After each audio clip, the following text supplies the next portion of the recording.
Kaboom! Teach them! Always make sure the message reach them. Live from Kingston, Jamaica, broadcasting around the world. You're watching the Teach Them YouTube show. Intellectual, yet stimulating. Fair, frank, and factual. And now, broadcasting live. We will broadcast live. This is Extra Class, streaming to the world and beyond. Hey, let's go. You know, it's Teach Them, the #1 intellectual blogging panel on the YouTube channel. Good night, everyone. Let me know if you're hearing me clearly. I think there was some feedback just now because I had a browser window open. For those people who celebrate Easter, happy Good Friday. For those people who don't, you don't have to be upset. You understand? Big up to everybody. I trust that, I know say holiday and thing and people with us out and about and something. But the work is the work. We continue, you understand? So we talk to who is available. We talk to who is present. You know what I mean? Peace. Big up on yourself. For the people who would have, people get upset when I say that. Been on the road today in celebration of Good Friday, whether at the beach, at the river, wherever. I trust that everybody is safe and everybody will get home safely, for reasons that I am not able to explain. We normally have a few tragic incidents on days like these, so we hope that today is one of those days when none of those things happen. You understand, peeps? Big up on yourself. We're there, yeah. Mama and Papa. Let me see if I can get them. I guess people that complain the other night say that's something I did too loud, but more time in life here. Yes. DeAndre, YVE Williams. I wonder if that is shortening for Yvette Williams. Not sure. Good night. Junior Black. Ken, where are you, idiot? Zane. Gritali Music. Blessings. See if I can take off. Saying I'm becoming too loud. So we're there. Just like I run through some things in the night. I will a discussion and then go to my bed. You know what I mean? And I think we need to post this over one place, over one part. Hold on there. Big up to the people who are watching on Facebook. Big up to the people who are watching on Twitter. Feel free to have your say, have your input. The comments from over that side supposed to pop up in this as well, but I haven't been seeing any, so I don't know. But I say comments after, so I don't know what's going on with that. And them something there. I'm gonna say I can just a moment, yo. Live.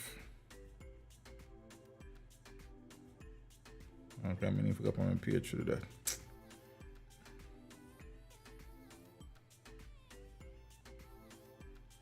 Just sharing something on my WhatsApp status. Yeah, man. So big up the Facebook massive, big up the Twitter massive, big up the YouTube massive. We stream simultaneously on all 3 platforms. But YouTube, I'm yard, I'm at home. Empress Jones, good night. The Leo, blessings. So news emerged today that former Prime Minister and the country's only female Prime Minister, the only female Prime Minister the country has had, was in hospital, and people became concerned and such. News eventually came out that whilst she's in hospital, she is not too bad. So Portia Simpson-Miller doing well after non-emergency admission to hospital. So former Prime Minister Portia Simpson-Miller is reportedly doing well in hospital. That is according to a statement from the People's National Party, PNP. Mrs. Simpson-Miller was admitted to a facility in St. Andrew on Thursday evening with an undisclosed ailment. The statement says Mrs. Simpson-Miller was admitted for non-emergency care, and the People's National Party says Mrs. Miller is doing well and is being supported by a capable medical team. The opposition party says Mrs. Miller is supported by her loved ones, and so on. So the PNP says on behalf of Ms. Miller and her family, they are expressing gratitude for the well wishes the country's first woman Prime Minister has received. The party also wishes the former leader good health and a speedy recovery. So that is the current situation as it relates to that. yeah, so I mean, we hope that the former leader will be okay and her recovery will be full. You know, despite our views on politicians, we don't wish ailment, sickness, or death on anybody. You know what I mean? Just the human aspect of us, the human nature. So, you know, speedy recovery, as her supporters call her Sister P, Mama P. Let me out here. So, yeah. Yeah, man. See this. Big up yourself, you know. Blessings for her health. May she continue to be okay. Yeah, man. We echo them sentiments. So that is the situation. You know, these things happen. I think she's a 77-year-old. You understand? So, you know, as we get older, different ailments and illnesses creep upon us. So, we hope that she will recover in very short order. Yes, and big up to the one seminar the thing. Now, also some very sad news in relation to the entertainment industry, as one of its members, news broke that his daughter was killed in the United States. So, daughter of veteran music selector Ricky Trooper. Let me know if the background music too high, because I know some people are having some issues with it on Wednesday night when I streamed. I know some people had some issues, yeah?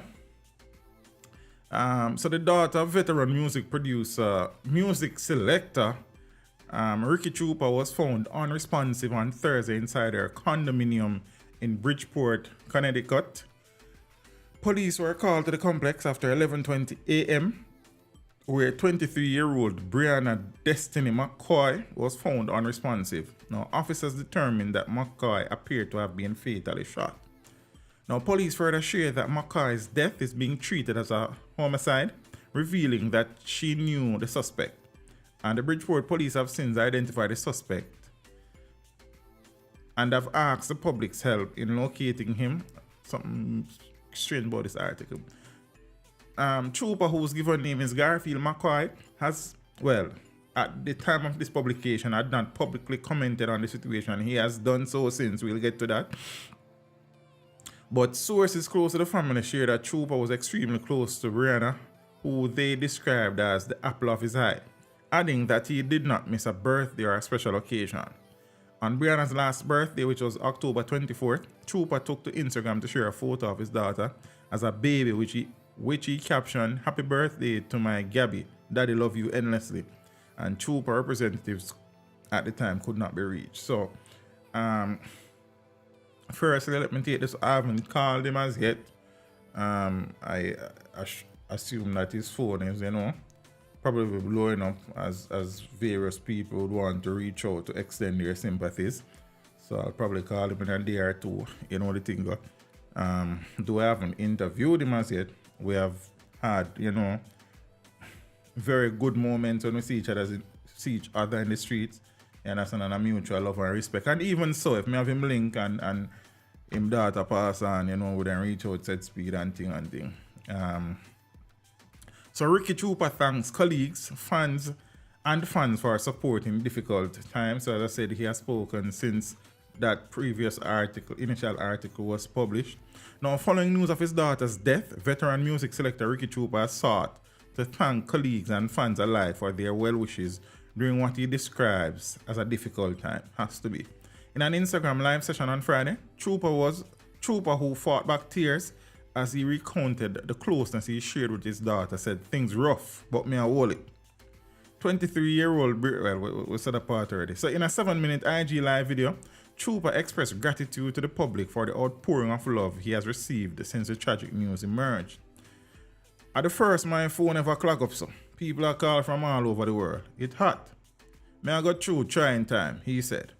Me used to hear them things that happen to people, and me say, yo, wonder when them things that happen. And me used to say, yo, wonder why them things that happen. And I wish I wouldn't find myself in another position there. But such is life. And them say no question the Almighty. It's rough, but me I hold it. The entertainer went on to disclose that even as he sat down to record the live, he was preparing himself to play at an event, as he has several bookings scheduled for the weekend. He went on further to state that although he's grieving, he has to continue working as the music keeps him going. Right now, as me sit down here, sir, I dance me I go. The sound I play tonight, the sound of other dates for the weekend. So we have to just do the work. People, because me I tell them the truth. The music really and truly keep me going, he said, as he held his head down and fought back tears. I didn't watch well, I didn't even get the notification, to be honest with you. I think I follow him, or maybe not, I'm not sure. Zine, a couple months ago, I buried my father, and I not even get over that. And then this got, yeah, rough. Now, giving insight into what possibly caused his daughter's demise, Trooper revealed that during conversations with his late child, he learned that she was having relationship issues with her spouse. My baby innocent star. Me and my daughter, them close. So me and her reason, and she make me know what I go on. But me never know say a man would have go so far. He said, because you talk to a one and you say it done, and a one go and like say him own you. According to reports, police work, well, we said that already. So that is the situation. Again, my condolences and sincere sympathies to Ricky and his family. And like, you know, as a parent,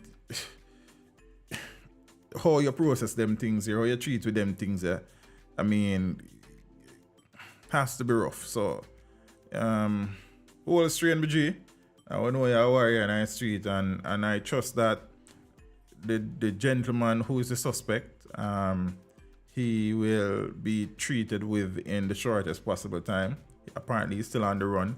I haven't seen anything to suggest that he is in police custody.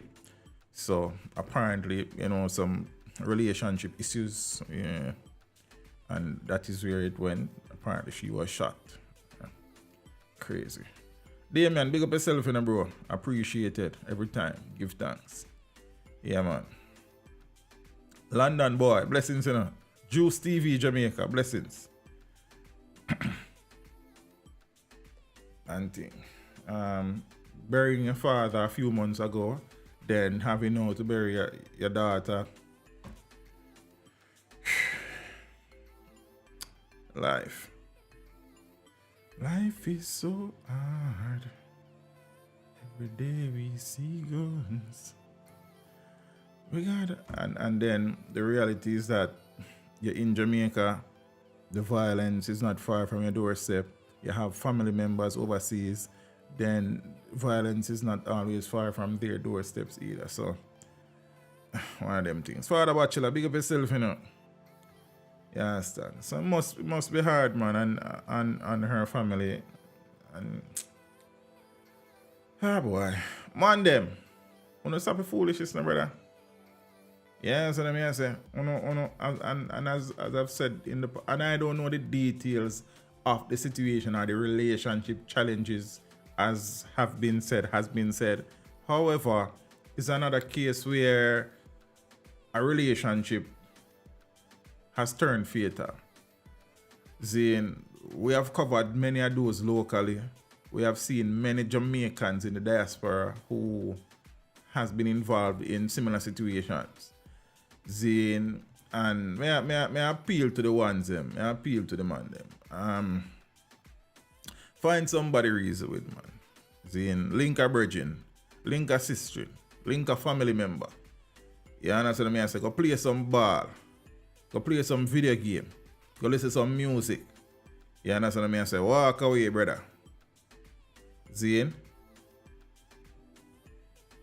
them something here happen way too often.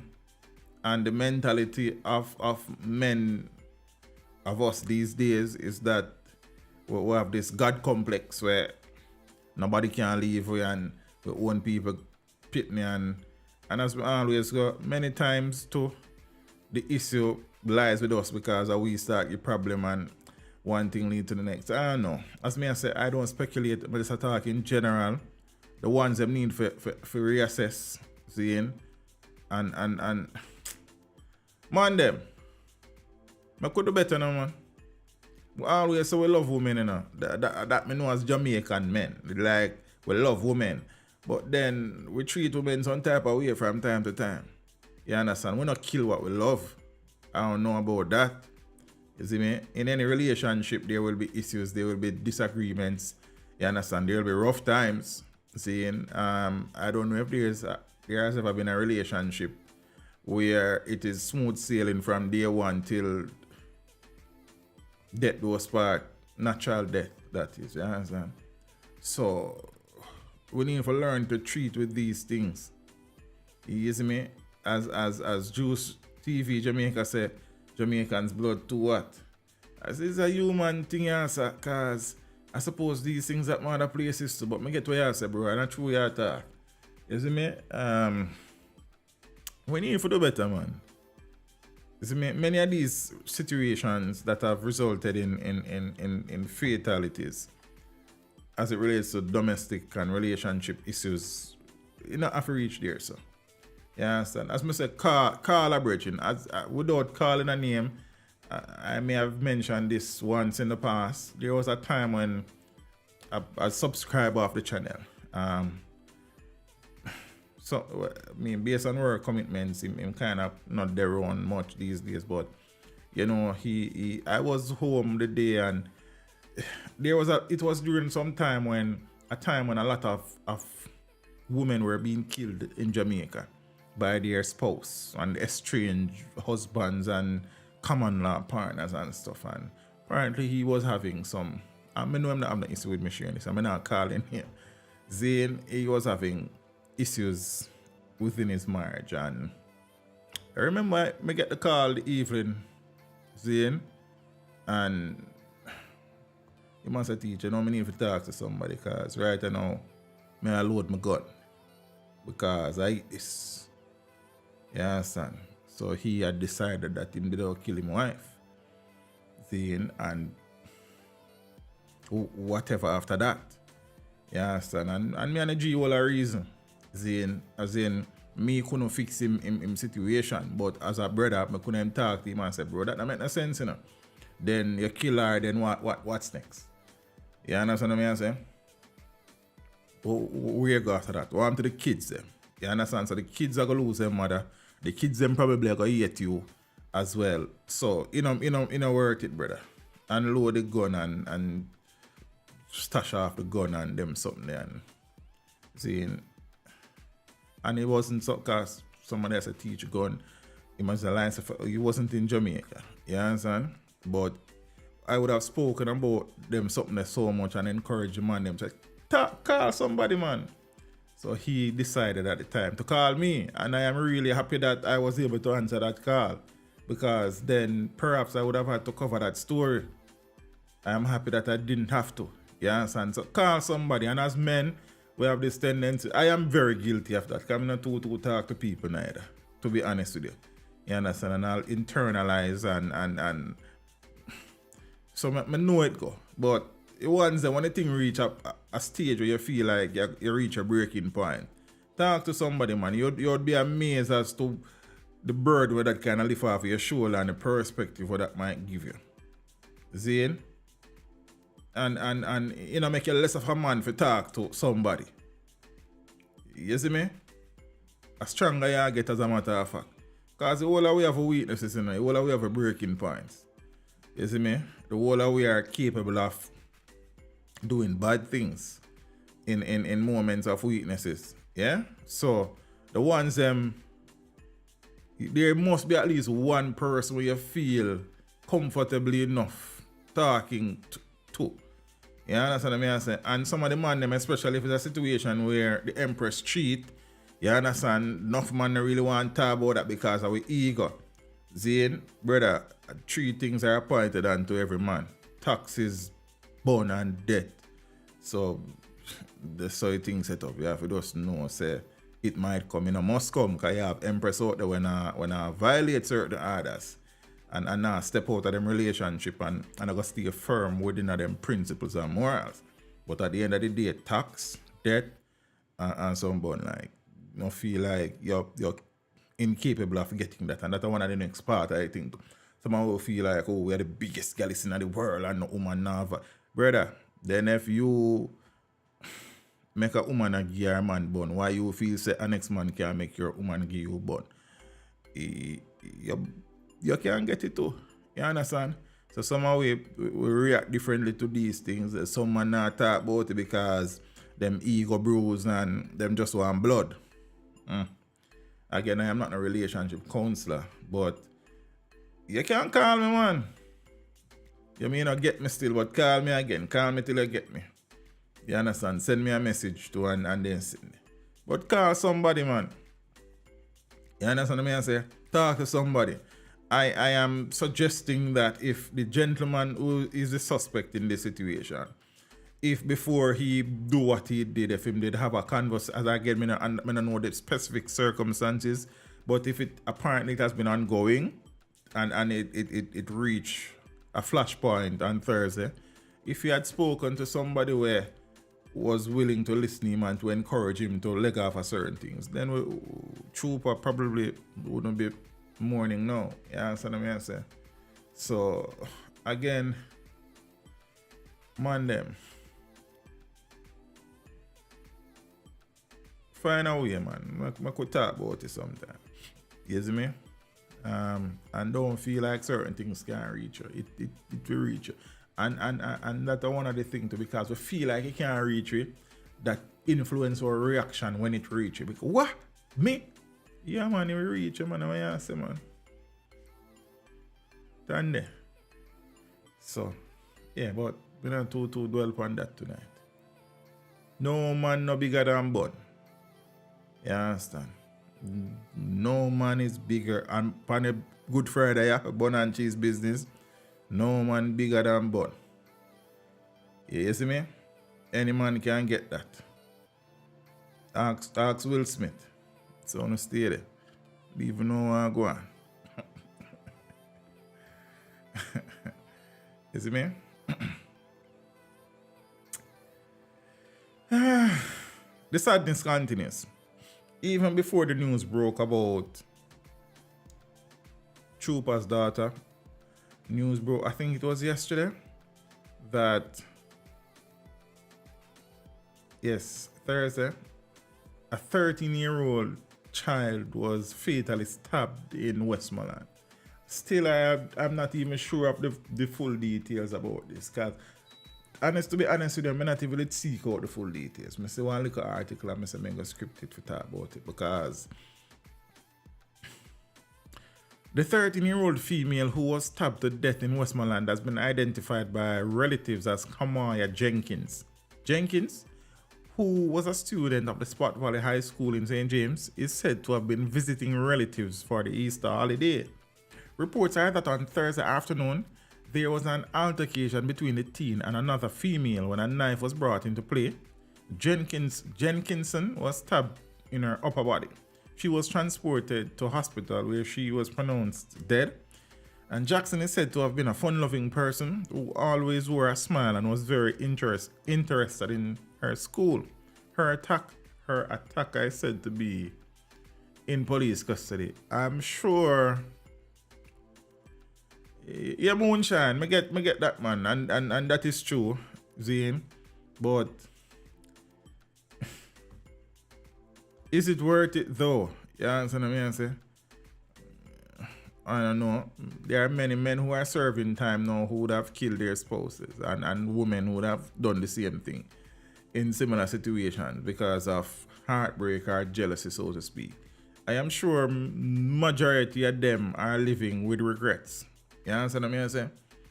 If me did listen, if me did do this, if me never do that. So I don't know that it is worth it. You see me? So another child has been killed, another member of the society under circumstances that you wonder, like, as I said, I don't know. You guys probably know more than me because you would have probably heard other people who have the information speaking about it. I don't really know the details. I saw the video of the child on the ground that was sent to me sometime today. Never even really watched it, but I have it. a lot of blood, and she was lying there motionless. Like 13-year-old, she not even living in that year. She was sent there for the Easter holiday. School just locked. You understand? And apparently there was an incident. I think on the news, it was shared with me by somebody said a gentleman who lives next door somewhere during the verbal part of the altercation spoke to both persons, telling them to cool off on them something. Apparently him saying him get tired of it and him going to lay down, and after him here say the child was stopped. I don't know.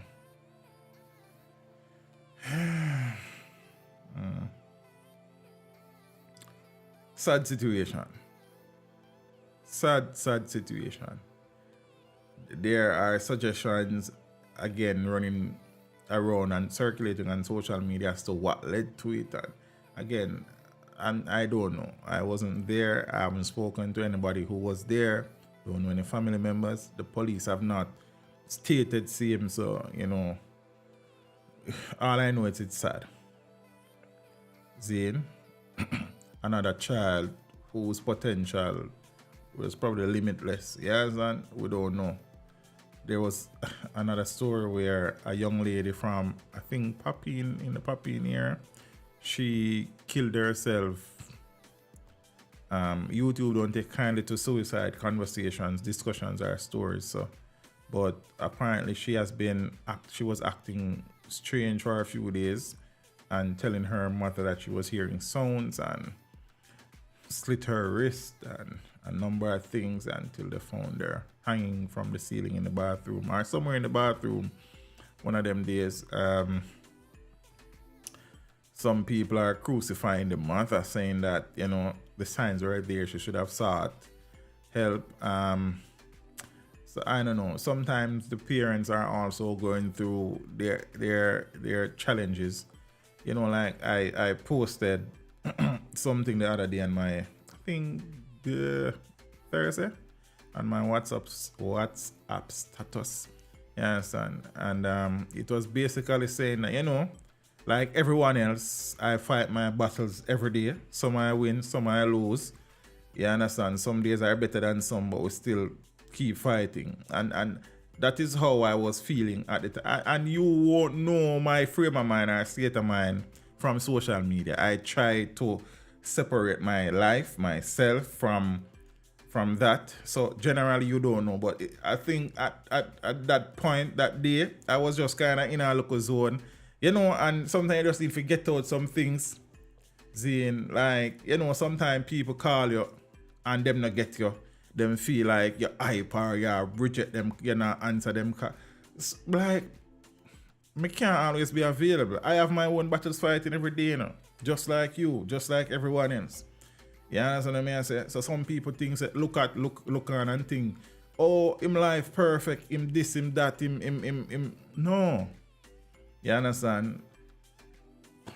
Like, all of us have our battles fighting. So, I mean, in this time of bereavement and sadness for the family, it kind of, you know, if you say social media treat with that way that the mother that is kind of rough too, because we don't know, you don't know what the mother is going through, has been going through.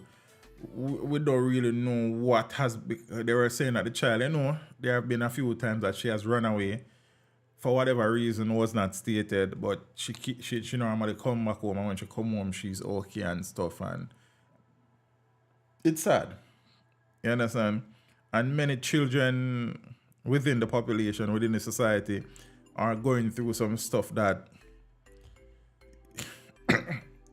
amazing, yeah? That they are able to wear a smile from time to time.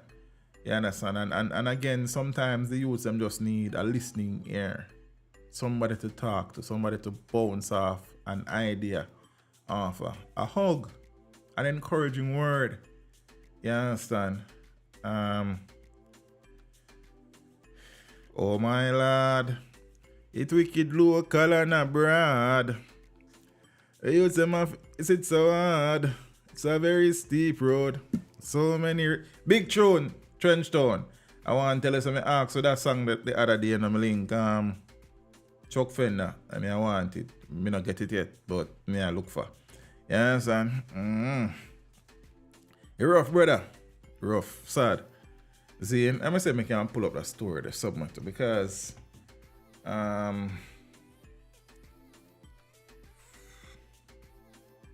17, I think she was 17. So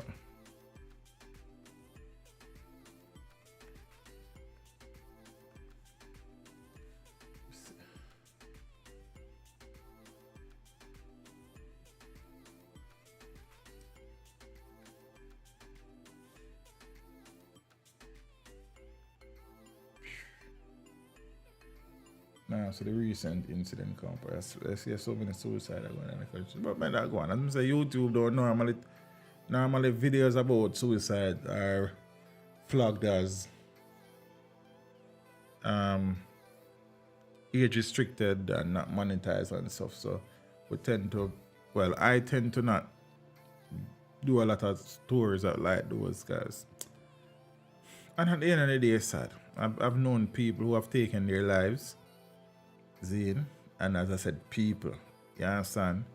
And some of them you don't see no signs, while some of them, I guess people said they were signs, but sometimes you don't know, brother. Sometimes you don't see the signs, to be honest with you, Zine. So, it's rough. Our children go through some rough time. I speak like, and me I say, it's not, it's just, it's local and abroad as the general I say. There's a police officer who pleaded guilty to sexually assaulting his 12-year-old child in Trinidad and Tobago. I read the story earlier and it was like, these are the things that our children are treating with many of our children and you don't even know. You understand what I'm saying? Amoy Jenkins was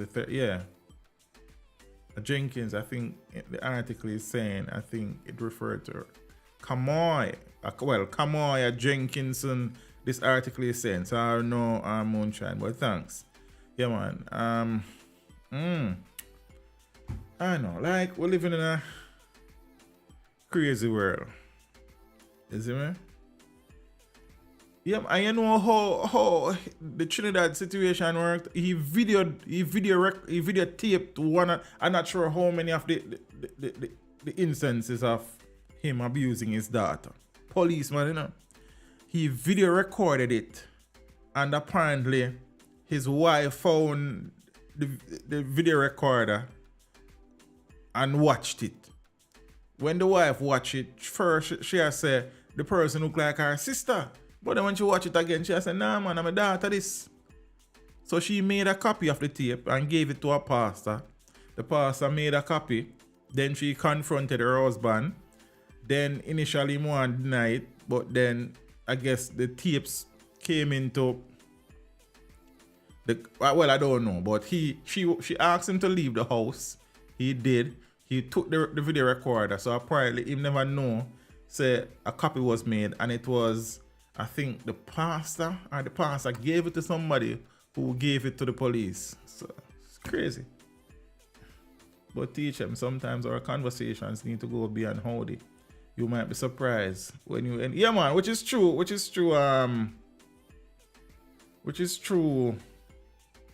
Yes, sister. Then me I tell you what she do, then me say at the right thing, me say give it a chain of events. You understand what I say? And thing. So yeah. Sister fan change her display picture pretty, sir. Good night, miss. Amoy went with 3 other girls to fight Ava, who stabbed her. Amoy and other girls stoned Ava and showed up with boards. Oh, so Moonshine apparently know the details of the story.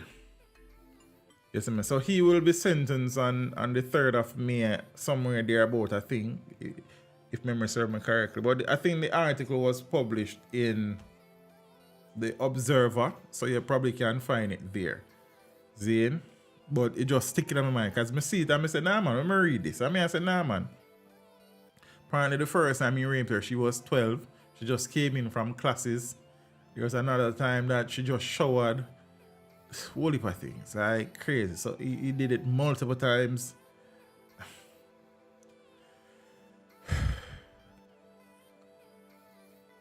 Him daughter, 12-year-old, You understand? The man was supposed to protect him daughter from this school world, A subject her to this school world, Imagine that. I tell you.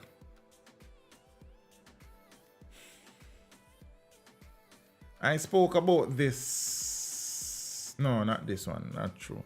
Apparently, there was a situation at a supermarket in Santa Cruz, where gunmen held up the establishment and disarmed a licensed firearm holder.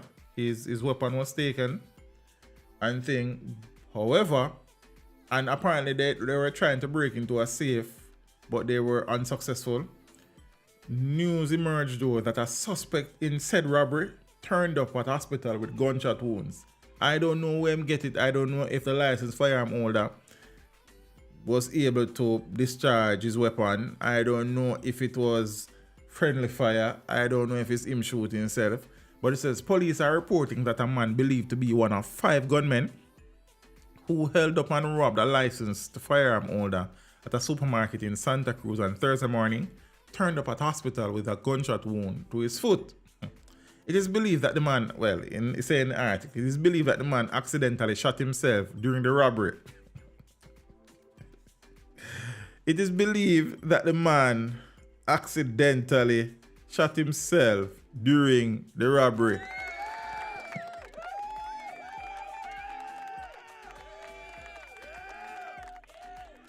All them people that come from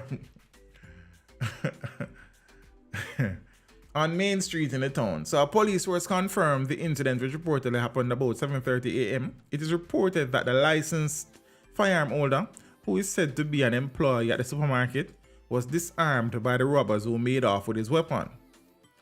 It is further understood that the robbers failed to gain access to a safe and reportedly escaped in a Toyota Wish motor car. So the latest incident follows Wednesday's attempted robbery by a gunman of a Beryllium on Beryllium Couriers on Bogue Hill near Balaclava in St. Elizabeth. I'll speak about that some more in a few. Jaff is spread out.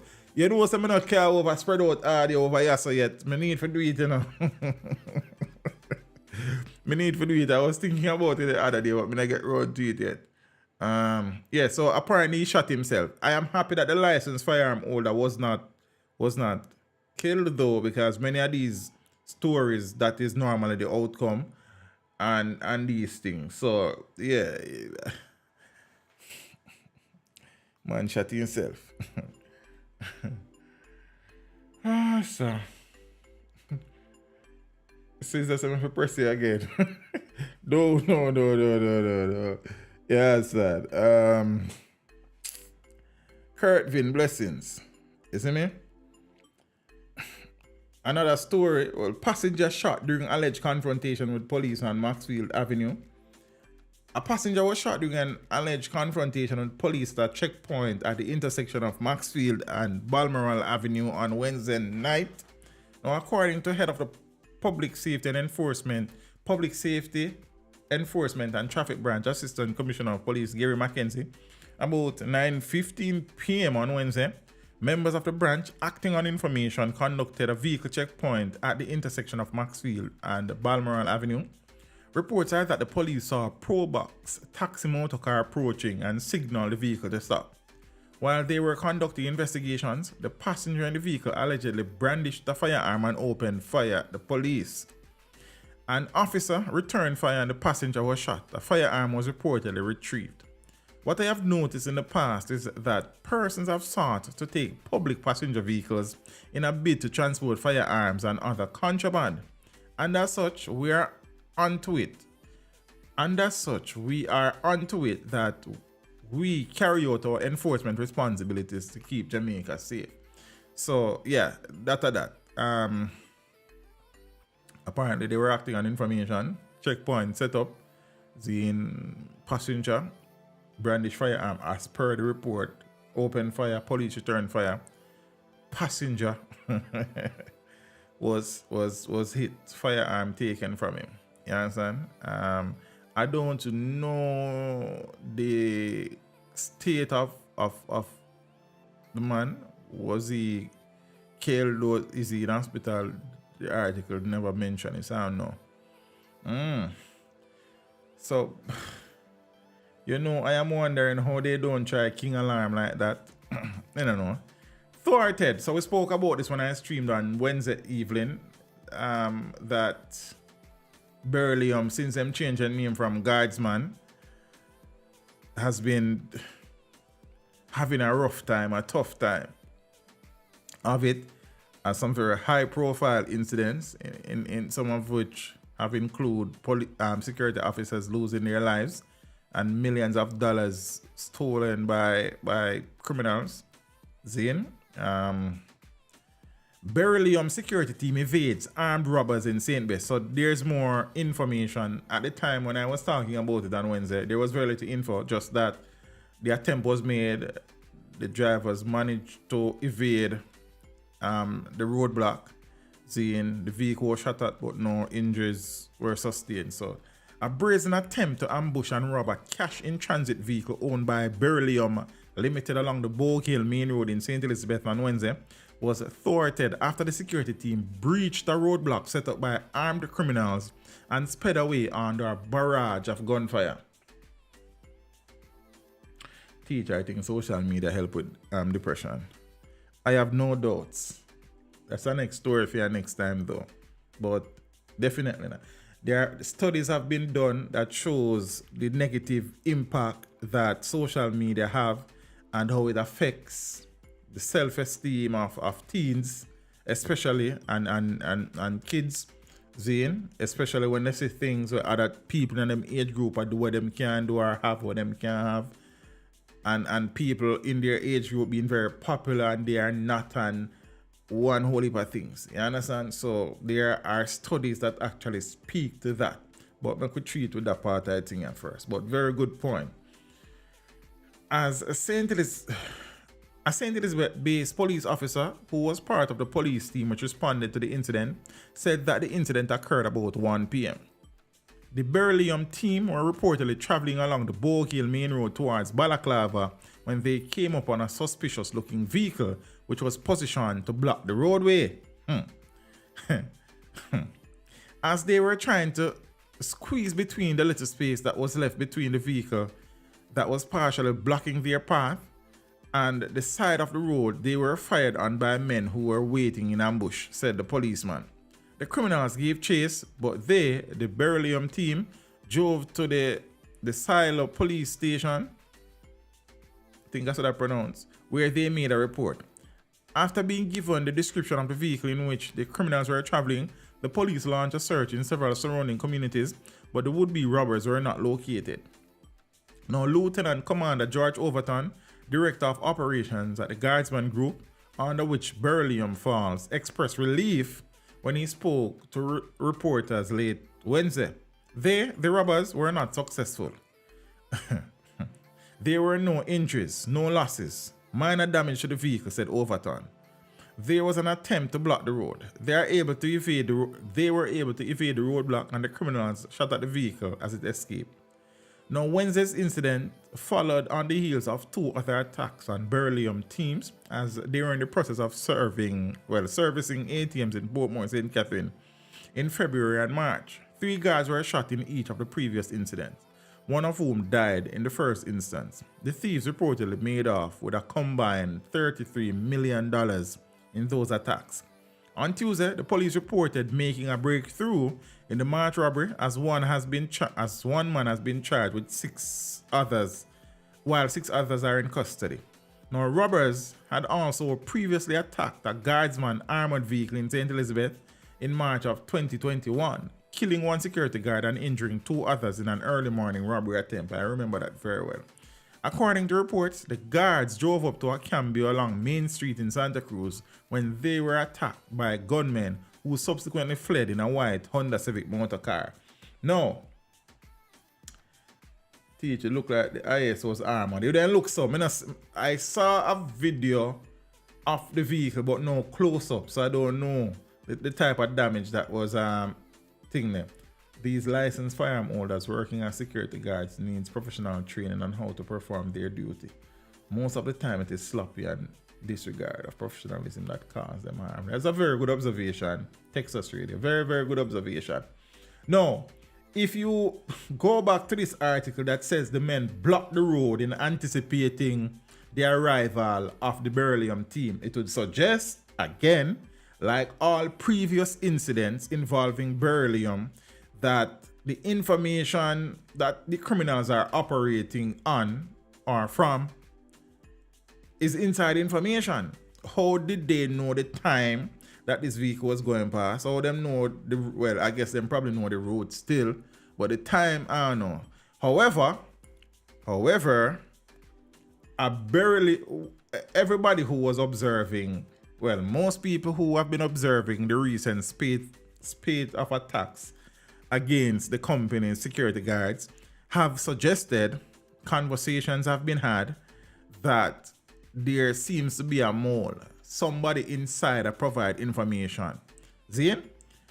Beryllium employee nabbed for last month's Portmore robbery. So the person who has been arrested and charged, I suppose, is an employee of the company.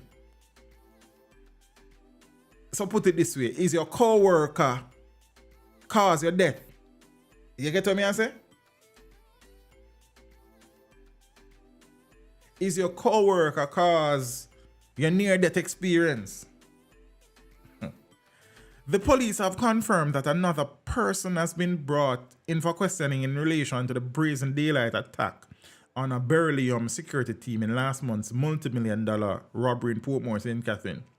Deputy Commissioner of Police in charge of crime and security, Fitzbailey, told the Observer on Wednesday that the individual, who is an employee of Beryllium, was nabbed in St. Anne on Wednesday with $500,000 in cash.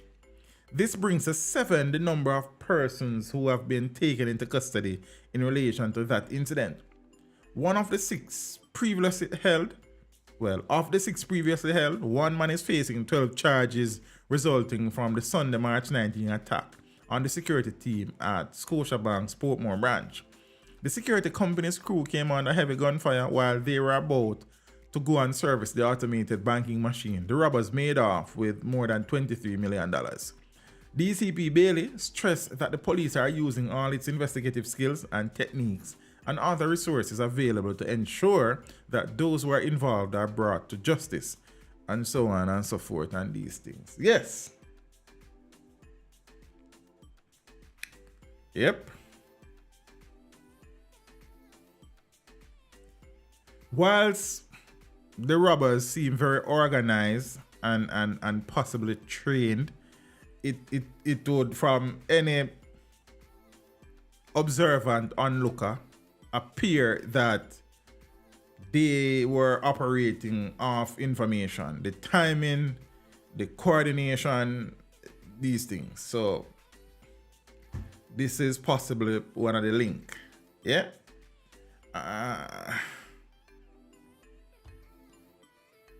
I hope, for the benefit of our security guards, the honest security guards who are working hard, risking life and limb to feed their family, that there will be no attacks going forward. Omar, big up yourself, bro. Because security guards continue to struggle from a remuneration perspective, from a benefit perspective. The courts ruled a few months ago that come April 1, all security guards should be treated as full-time employees versus part-time contract workers that they have always operated under. I didn't even know that that was the case, has been the case.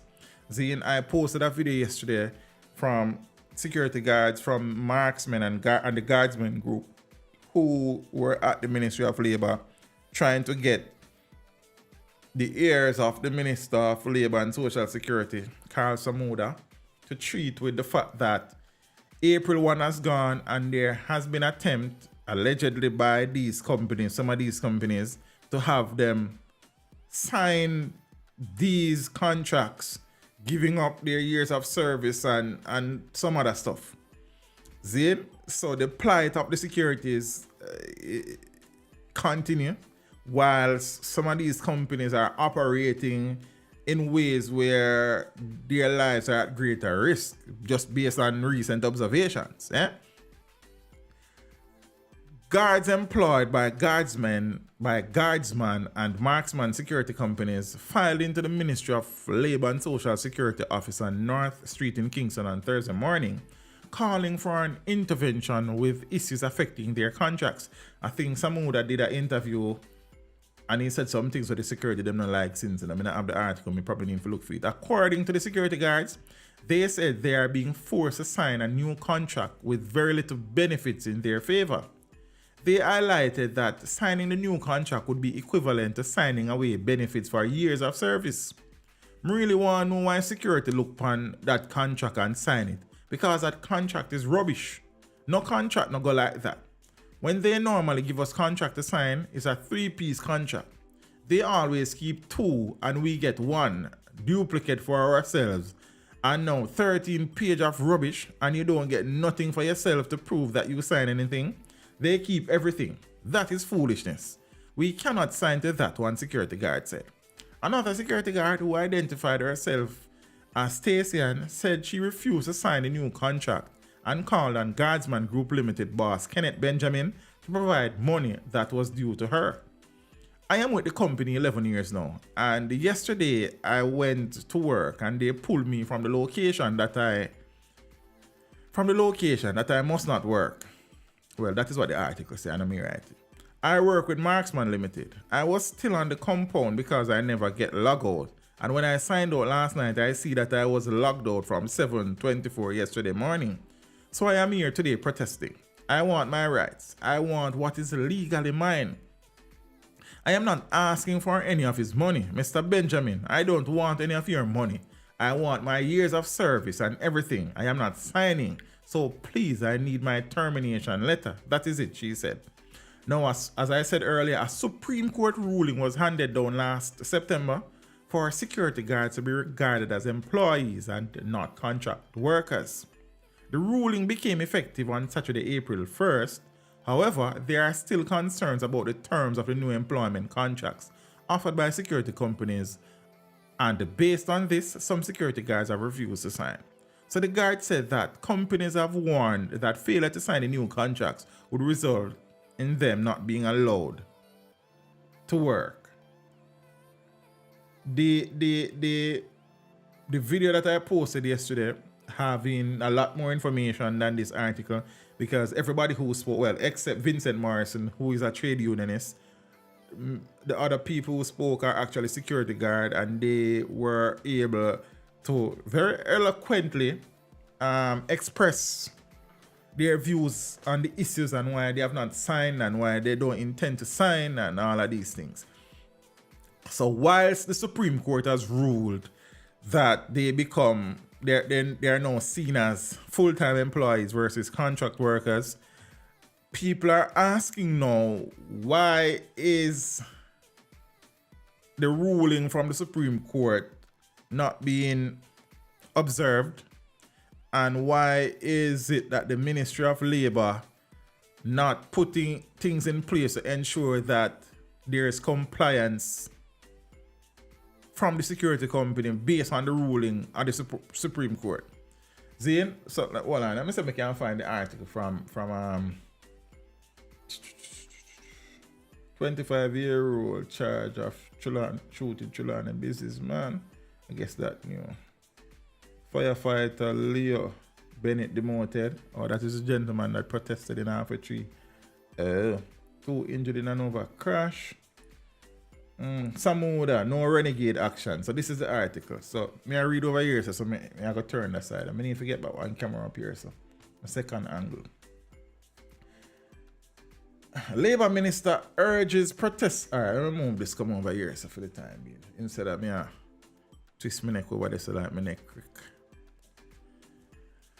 Labour Minister Carl Samuda is urging disgruntled security guards to lodge formal complaints with his ministry or to pursue court action as they cry foul over the terms of new contracts being put to them by the firms in a reclassification exercise. Now, several placard-bearing guards took their grievances to the downtown Kingston offices of the ministry yesterday on Thursday, claiming that the new contracts, which would see them not being recognized as employees, would now being recognized as employees would erode some of their rights. They criticized Samuda for his failure to intervene on their behalf.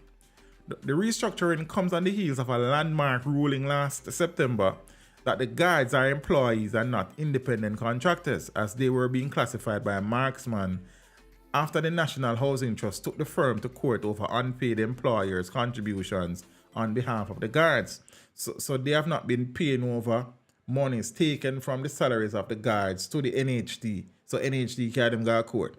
In that court proceeding, the court ruled that these men are to be treated as employees, and you don't get the gist. The ruling sent ripples throughout the private security industry, with the government, from which the companies get the bulk of their business, indicating that as of April 1, 2023, it would not be contracting firms which have not reclassified the guards in compliance with the ruling. No, this is all right. Many of these private security firms get work from the government. Yeah? In light of the fact that they are not doing what the courts say, and even while some of them are attempting to do it, but they are trying to do some things when are beneficial to the workers, the government is saying that it will stop providing contract to these firms who have not reclassified the guards. Okay. The government is free to do that. However, as the government of the country, again, I'm asking, where is the framework and directives? So the court has ruled. Zane? Fine. So the court has ruled.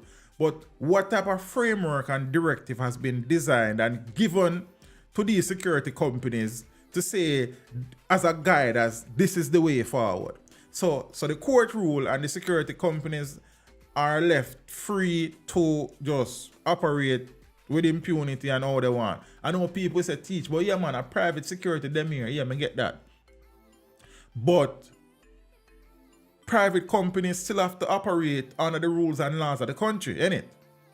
So are these companies going to be left to their own devices and there will be no framework or recommendation made by the government through the Ministry of Labour and Social Security as to how to treat with these employees going forward? Because that would probably take out a lot of the guesswork, and perhaps with said guidance, the transition would be more efficient and less problematic. I'm just saying. Again, I am not no expert on these things, you know. When we come here, I just talk after the little information that is available and how my brain process it. So me saying this don't mean say I saw it go or I saw it go. It's just how me I interpret it. So if I'm wrong, you can tell me I'm wrong, or teach you know so there's another way to look at it and so on and so forth. But I'm saying, while these are private entities, so this is what the government is saying. How they are going to punish these companies is by not giving them any contract until them sort out them reclassification thing. Versus saying, look, the court ruled X, and as a government, we are creating a guideline, Zane, and helping these companies get them things together so that security guards can be treated with some respect and paid properly, and they get the benefits that their years of service has earned them. I don't know. Probably I am the person at fault here. I could be, but I don't know. You see? So the government them say them now give back some, and again, that is all talk in as far as I'm concerned. Because I am sure that whatever contract guardsman or marksman have with the government will continue to exist. I don't see the government really and truly I'll be pleasantly surprised if the situation that obtains continue, Zane, and the government pull these contracts, I would be pleasantly surprised. I would put up my hand and say I was wrong. And for probably the first time in my life, politicians have proven me wrong. Caribbean expert, big up yourself. So, I don't know, but we'll continue. At least one company has asked the guards to confirm that they have no pending claims, proceedings, or disputes of any nature with the company, and to waive any claims or dispute that they have or that they could have. You hear what them? Yeah, let me continue the article long. I can't bother with them long articles, as I tell you. So I kind of lose interest in them long articles very quickly. I try to work on it. You understand? It also asks that the guards unconditionally release and discharge the company from all past liability to the fullest extent possible under the law. Hell no. Others have been offering guards 1-year contracts with 3 months probation despite their years of service. But how them still have a contract when they should now be full-time employees and not contractors anymore? Some guards who already have active contracts in place with the companies and have refused to agree to the new terms said they were turned away when they showed up for work on Thursday. I want Mr. Carl Samuda to wake up. I know say he's sleeping. Me need spread out for trader. I know say he's sleeping. And peeps, because I read the article. He needs to come out and talk to us, said David, a security guard of 28 years. From this thing come out, the contract, he's silent. You not hear nothing. Him need to come and defend us. Him too silent. The security company have like some little stupid idiots, he added. Samuel, who said he has been working with guardsmen for 25 years, wants problematic clauses removed from the contracts. We need some justice. We need to get what we deserve. They need to rewrite the contract and talk and take out all the foolishness that they have in it, and then we will sign. You cannot be working with a company for 30 odd years and still they want to put you on the 3 months probation, and during that 3 months they can let you go at any time, and when they let you go you are not going to get anything at all. In an interview, Samuda encouraged the guards to follow the correct course of action laid out for them by either going to the courts or lodging formal complaints with the ministry. But you don't lodge a dispute with me by coming to my office, the Labour Minister added. You go through the normal and established routes, or you will not engage me. It is as simple as that. I don't react easily. I do not take kindly to renegade actions. I don't. Period. Wow. Samuda said that he has a well-known history of sympathizing with workers who have legitimate grievances, but noted that the contractual matters are between the security guards and the companies. I have nothing to see on the contracts. We don't get involved in contracts, the minister said. Even if they're unfair, Mr. Minister. Say, who supervises security companies then? So the security companies them can write any contracts, Zane, and force workers to sign it, and the ministry don't get involved in contracts. So why we have a government then? Why we have a ministry of labor and national and whatever them names, social security? Yeah, I mean I get that.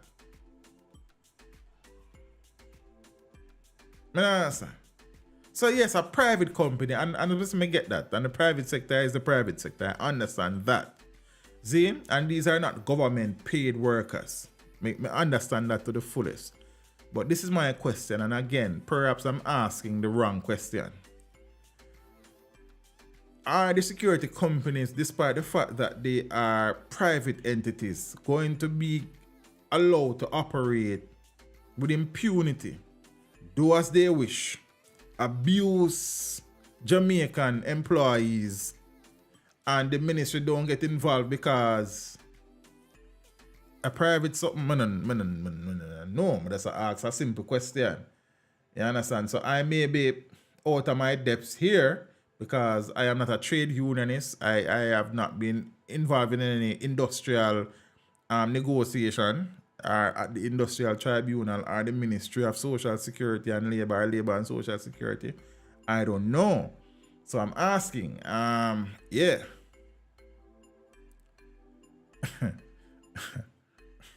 Let me continue.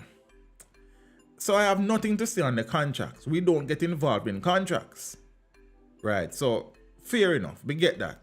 But Mr. Minister, if Jamaican citizens, taxpayers involved in the private sector are having great issues with their employees, isn't it then the responsibility of the government to intervene on their behalf?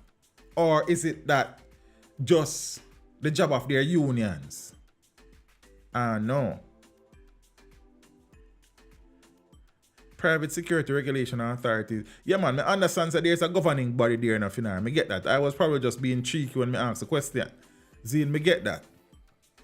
So I understand that.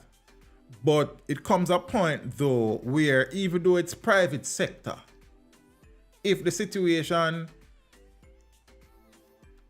is so bad and taxpayers ask for the intervention of the government, I mean, I say them shouldn't lodge no formal complaints, you know. I'm not saying them shouldn't, they can just walk down the Ministry of Labor and walk in and them something. I mean, I say that either. But the tone of Mr. Samuda's response would suggest to me that, you know what, I could read it. Let me finish read, can't say. Again, probably me I interpret this wrong. Yes, and for the sake of clarity, I know people hear what they want to hear.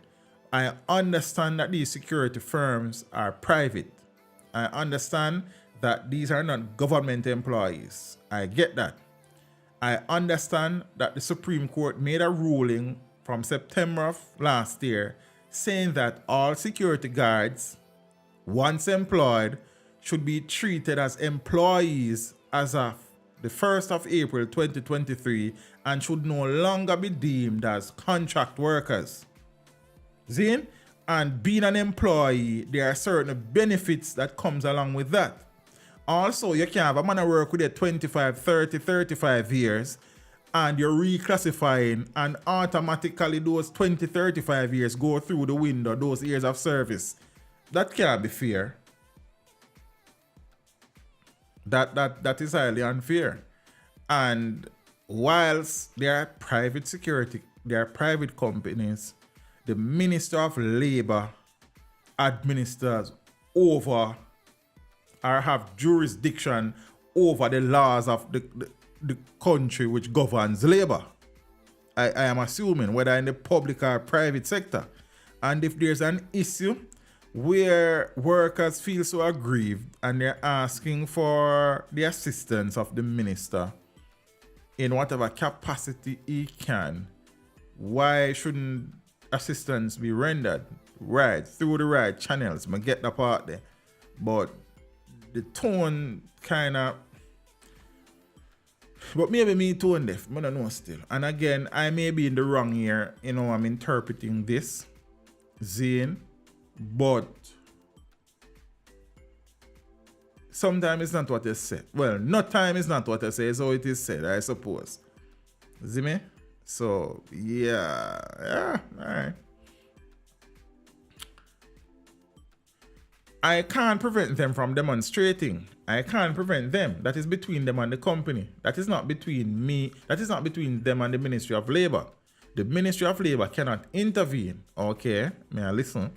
Meanwhile, Vincent Morrison, president of the Union of Clerical, Administrative and Supervisory Employees, Zane,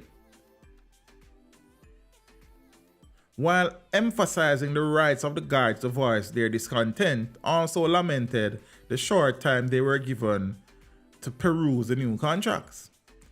It should never have reached where it reached. My position is the Ministry of Labor should have intervened in a more meaningful, direct, and I would say fairer way, he said. What is happening here should not be happening because those workers who currently fail to sign, the guards are saying if they sign this, their years of service, their vacation leave, those who get injured on the job and having pending claims, all of that gone, the trade unionist said. The guards attached to Guardsman Group said they were being asked to sign 1-year agreements to being working with Guardsman Metaverse with a 3-month probationary period. But pointing to the merger between Dual Security and Marksman Limited in 2001, Morrison noted that the security guards employed with Dual Security continued with unbroken years of service. Also, that they were just absorbed by Marksman. He said a similar approach should be taken by a guardsman in this instance. The company, Morrison said, should have transferred the guards' service to the new entity or give them redundancy payment for their years of service. The Ministry of Labour knows fully well, in my view, that is the law. Why is it that they don't step forward and say to the companies that this is how the matter is supposed to be sorted out? Morrison said. He added that he is of the belief that there are contending opinions in the Labour Ministry on the matter, with the correct opinion being watered down in favor of the companies. Morrison urged the security guards not to forego their benefits. They shouldn't, in all honesty, under the new contracts. Adding and people are going to teach when they fire them and you're going to pay them. No. But you can't work 35 years and give up your years of service, so brother. Then that can't make no sense. Adding that he has formed a security task force and will be taking the matter to the courts. Now, several calls to the Guardsman Director of Operations, Lieutenant Commander George Overton, who also heads the Jamaica Society for Industrial Security, went unanswered on Thursday. Mr. Davis, so I go on, broski. All is well? It's always good to see the ones, you know. You understand? We are trying to find back the streaming formula vibe.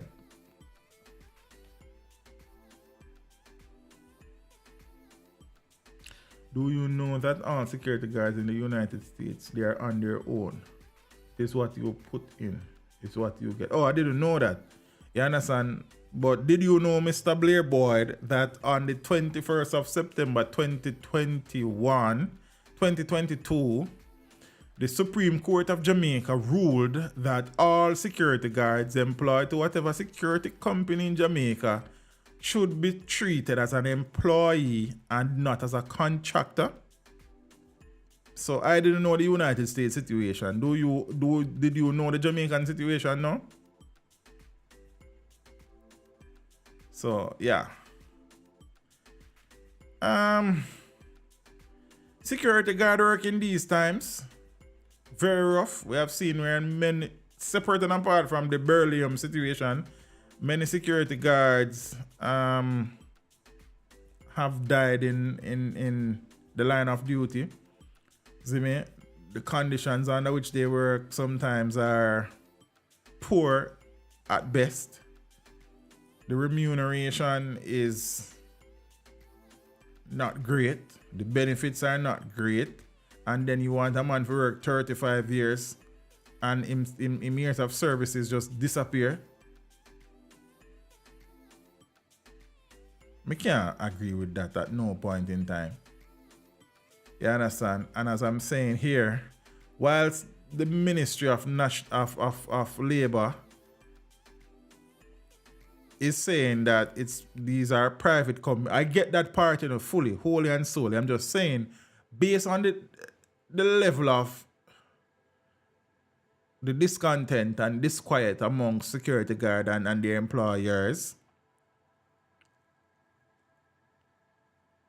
isn't it at a stage now where, and as I said before, when the court made the ruling, wouldn't it have helped, whilst these are private entities, the Ministry of Labour, which governs that sector in the country and ensure that the rules and laws are followed, Zane, wouldn't it have helped for them to sit down with the security companies, create a framework on a way forward on how the integration and reclassification would go, and what, seeing that the Ministry of Labour would have experience in treating with reclassification in the public sector, they could lend their knowledge and supervision and guidance to the process to make it more efficient, equitable, and fair. Again, I was a law enforcement in Jamaica for years. Congratulations, we appreciate the service. And security guards is private, unless you're working for individual. But I'm just saying to you, Mr. Blair, sir, Mr. Blair, I'm saying to you that the courts last year, September, ruled that as of April 1 this year, all security, you never hear that? All security guards are now to be treated as full-time employees. I said that, so fine, you work in the thing one of them time. That a long time. I'm telling you what the situation is now. And yeah, tell me what obtained in America and what did I go on back then. We're not talking about that. We're talking about what is the situation now. And I'm saying to you, sir, for the third time, that the Supreme Court in the country, which is the second highest court, only surpassed by the appeals court, I think. Don't quote me on that. But they ruled that come April 1, All Fools Day, 2023, all security guards employed to companies in Jamaica ought to be treated as full-time employees and not temporary contract workers. Is that clear, sir? I hope so. So we are speaking now based on the ruling of the court and the fact that the companies now are not really and truly treating with the situation in fairness to their employees, with fairness in relation to their employees. So that is where the conversation is.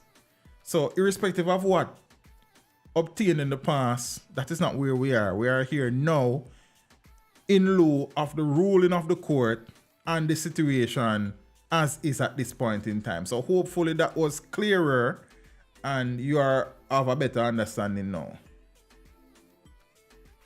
It was the Court of Appeal that made the ruling, Finar. So why am I think of the Supreme Court?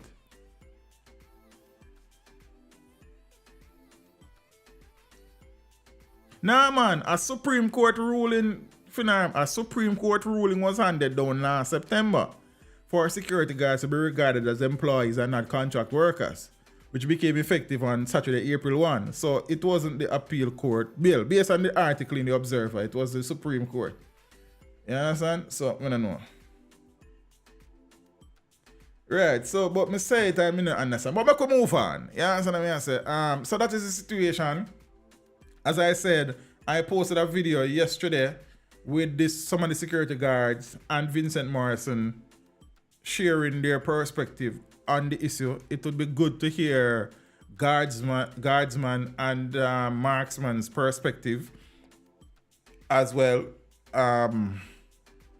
I know, and as again, and let me clear this up, I have no expertise in negotiation in the industrial sector as it relates to these things. However, based on the information that exists, based on the ruling of the court, and based on what the security guards are saying, then you can't work for 25, 35 years and reclassification are going on, and those 25, 35 years that you would have worked and served these companies is thrown out.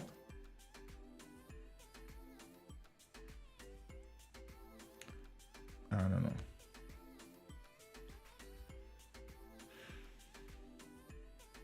Son, I want you to listen to what I'm saying. Okay, that the court cannot force them to be employed. Them full-time employees. I am following the whole scenario.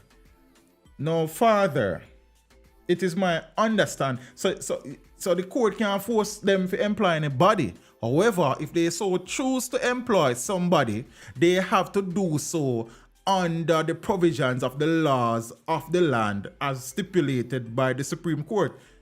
Father, what you mean? I not get that. So this is your son talking to you now. If the court, so them can't force, the court cannot force them to employ anybody, fine. However, the court says that if the person is under your employ as of April 1, 2023, that person must be regarded as a full-time employee and all benefits that should be given to a full-time employee must be given. So I don't understand what you answer, family. Like, I don't get it. I don't get it. But we're going to move on. So, fine. Reply and we'll see how it go. You understand? So you following the situation means nothing because the court said come April 1, this is what will obtain. So what you following the situation have to do with that? You know, I'm nothing to do with it. So the court never say them have to keep nobody, but it say if they are in your employ come April 1, this is how they have to be treated. That is what the court say. So fine, you're not employing nobody, but if you employ him or her on April 1, this is how they have to be treated. I am not the smartest, the sharpest tool in the shed, but that is very clear to me. I don't know. So I'm gonna get that. So see if I can clarify it there. Probably I mean I understand. Crazy. So then we don't need a court then. Everybody just do what they want to do. I understand.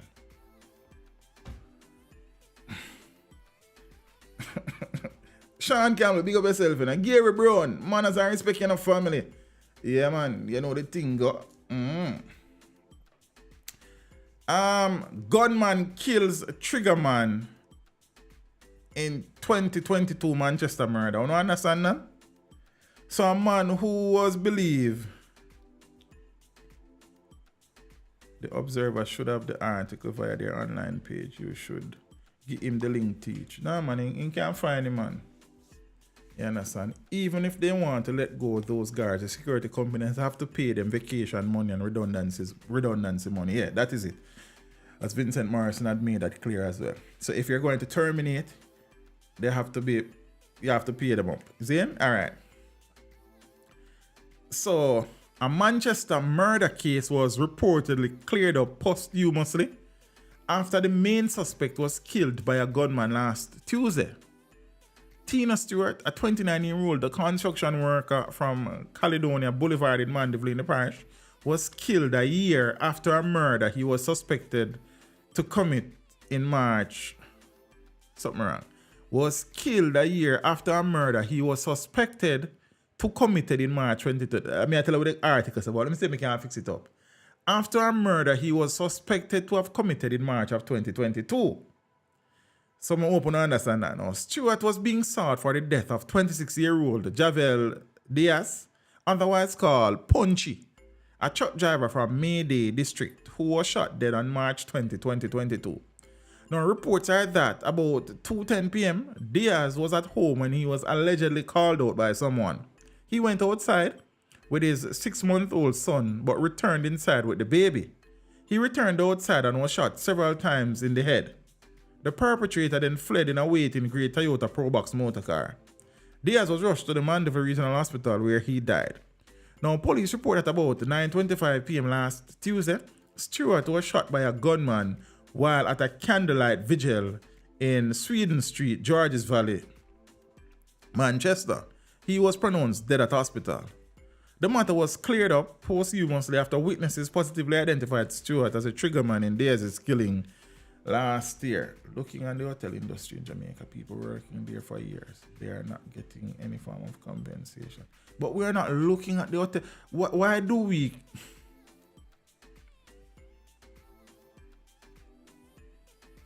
Why do we insist on using false equivalences when we're having discussions? One scenario don't have nothing to do with the next one. We are treating with security guards. We're not treating with hotel workers. Hotel workers, when we reach around to them, we'll treat with them. We are treating with security guards now. One scenario or situation don't always influence another. So we need to get rid of these false equivalences when we're having conversation and focus on the situation in front of us. We are treating with security guards and their employees at this point in time, not within the hotel sector. please, so make we stick to that. See, whilst it's okay to bring references from places and places, many times the false equivalencies don't work.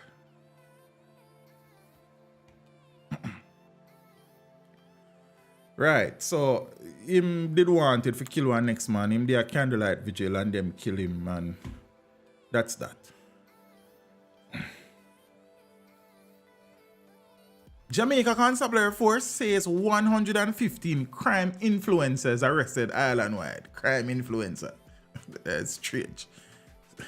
The police have arrested and charged nearly 150 gang leaders and what they call crime influencers across the island in the past year. In a statement, the Jamaica Constabulary Force says it continues to reap major successes in the pushback against organized crime. According to the Constabulary Force, it arrested and charged 149 gang leaders. Oh yeah? And so hold on. So let me get this clear. Were 149 gang leaders charged or 149 gang leaders and crime influencers? So I'm not sure. You understand? Disrupting a total of 78 gangs nationwide. I mean, as per the info, that is good. The constabulary says it will continue to relentlessly target criminal organizations and remove criminal gangsters who use fear to subdue communities, commit murders, and interrupt the quality of life of law-abiding citizens. It says despite the resource-intensive nature of gang investigations, the JCF remains focused on addressing their criminal organizations. In what the constabulary says, it is why the constabulary says it launched an advanced counter-gang training course in collaboration with America's National Center for State Courts and U.S. Bureau of International Narcotics and Law Enforcement Affairs. The JCF says the training course, which began on March 30, aims to enhance the capacity of the entire law enforcement community to investigate, prosecute, and secure convictions in organized crime cases. It says a total of 60 participants from various law enforcement agencies, including the JCF, MOCA, and the Department of Corrections, the Victim Support Division of the Justice Ministry, and the Financial Investigations Division, FID, attending the training. I mean, training is good. It's always good to, you know what I mean?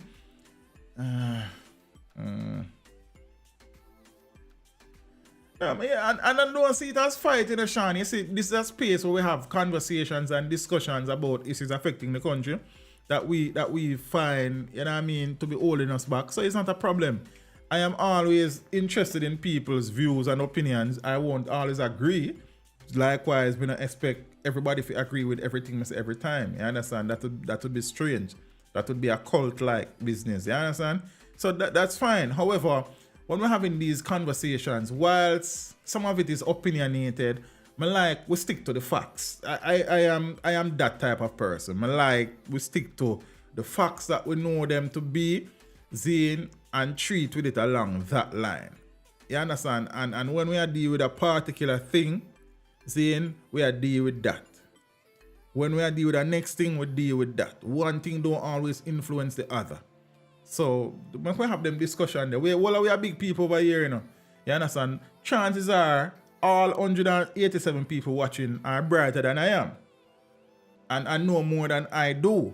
It's just that I'm in front of my mic, you understand? So my voice are the loudest. So it means that people's perspective can shape the conversation. I am all for that. Is why we have this. That is why we have call-in streams. I mean, we're not having them, but that is why we have them. You understand?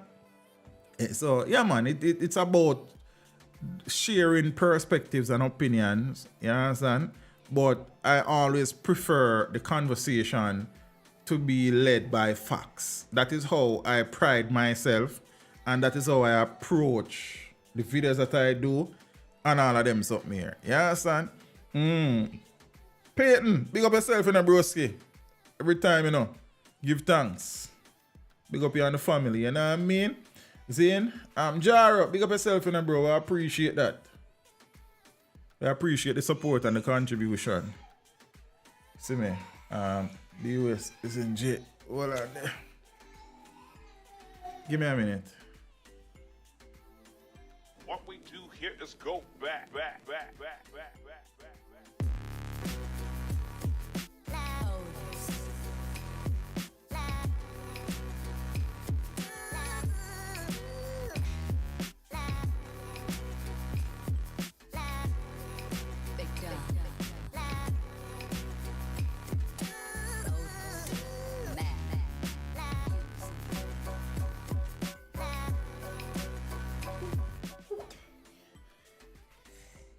Do not. Else me go put you out. Go and bathe yourself and go to your bed.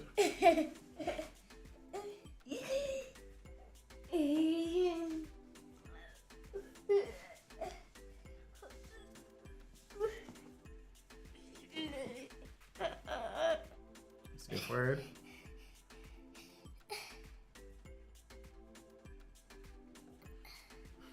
Yes, peeps. You saying something? You saying? You saying something?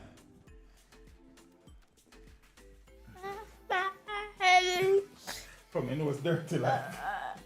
Come go. Go to mommy.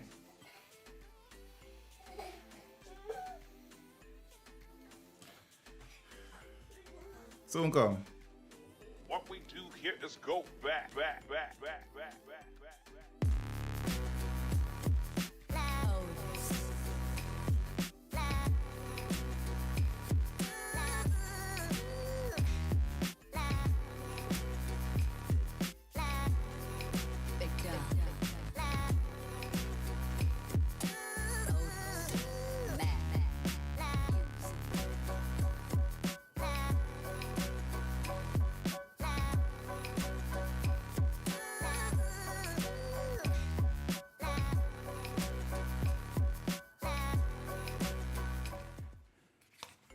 Yeah, peeps, thanks for your patience. He's having a cold, so I'm kind of miserable. I know I'm going to bed, so my name mother at war, so you know what thing go. Yeah, we're there again. Scotty soon forward another fan. She up on her honeymoon.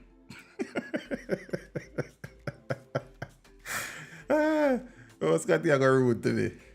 So, before I move on, it is good that the JCF continue to reap success in putting a dent in the gangs and criminal organizations which continue to drive crime and violence across the country. Still a lot to be done, but you know, we give thanks to small mercies. You see me?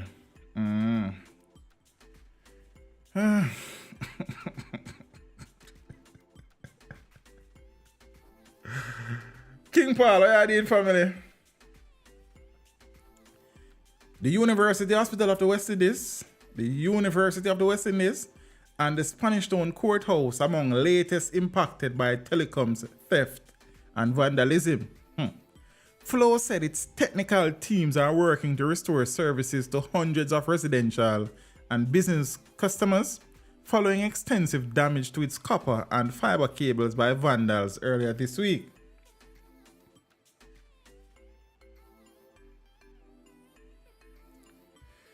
The malicious cuts have left the University Hospital of the West Indies and the University of the West Indies Mona in St. Andrew and the Spanish Town Courthouse in St. Catherine without telecoms services.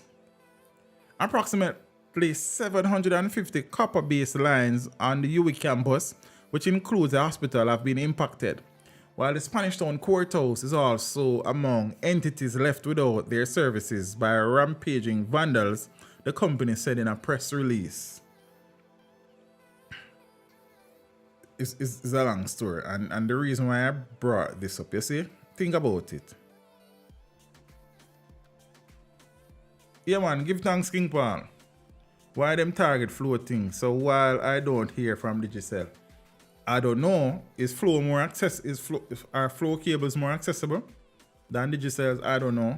I really don't know, but this regular flow is in the news for this reason. But this is a point that I'm trying to make. You see, we live in a society where a few people continue to hold the majority at ransom. Do you know how many businesses and agencies and entities are affected by these vandals on any given day? Do you know how much money is lost in productivity when some of these telecoms services are down? And it is continuing. Like, and I get, you know, why we can't always catch everything every time. We need to reach a stage of a country where these things, why I mean, know.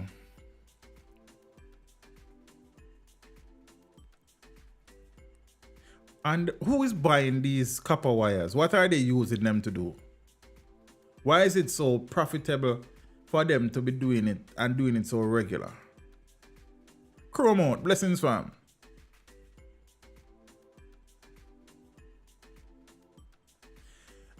Johnny,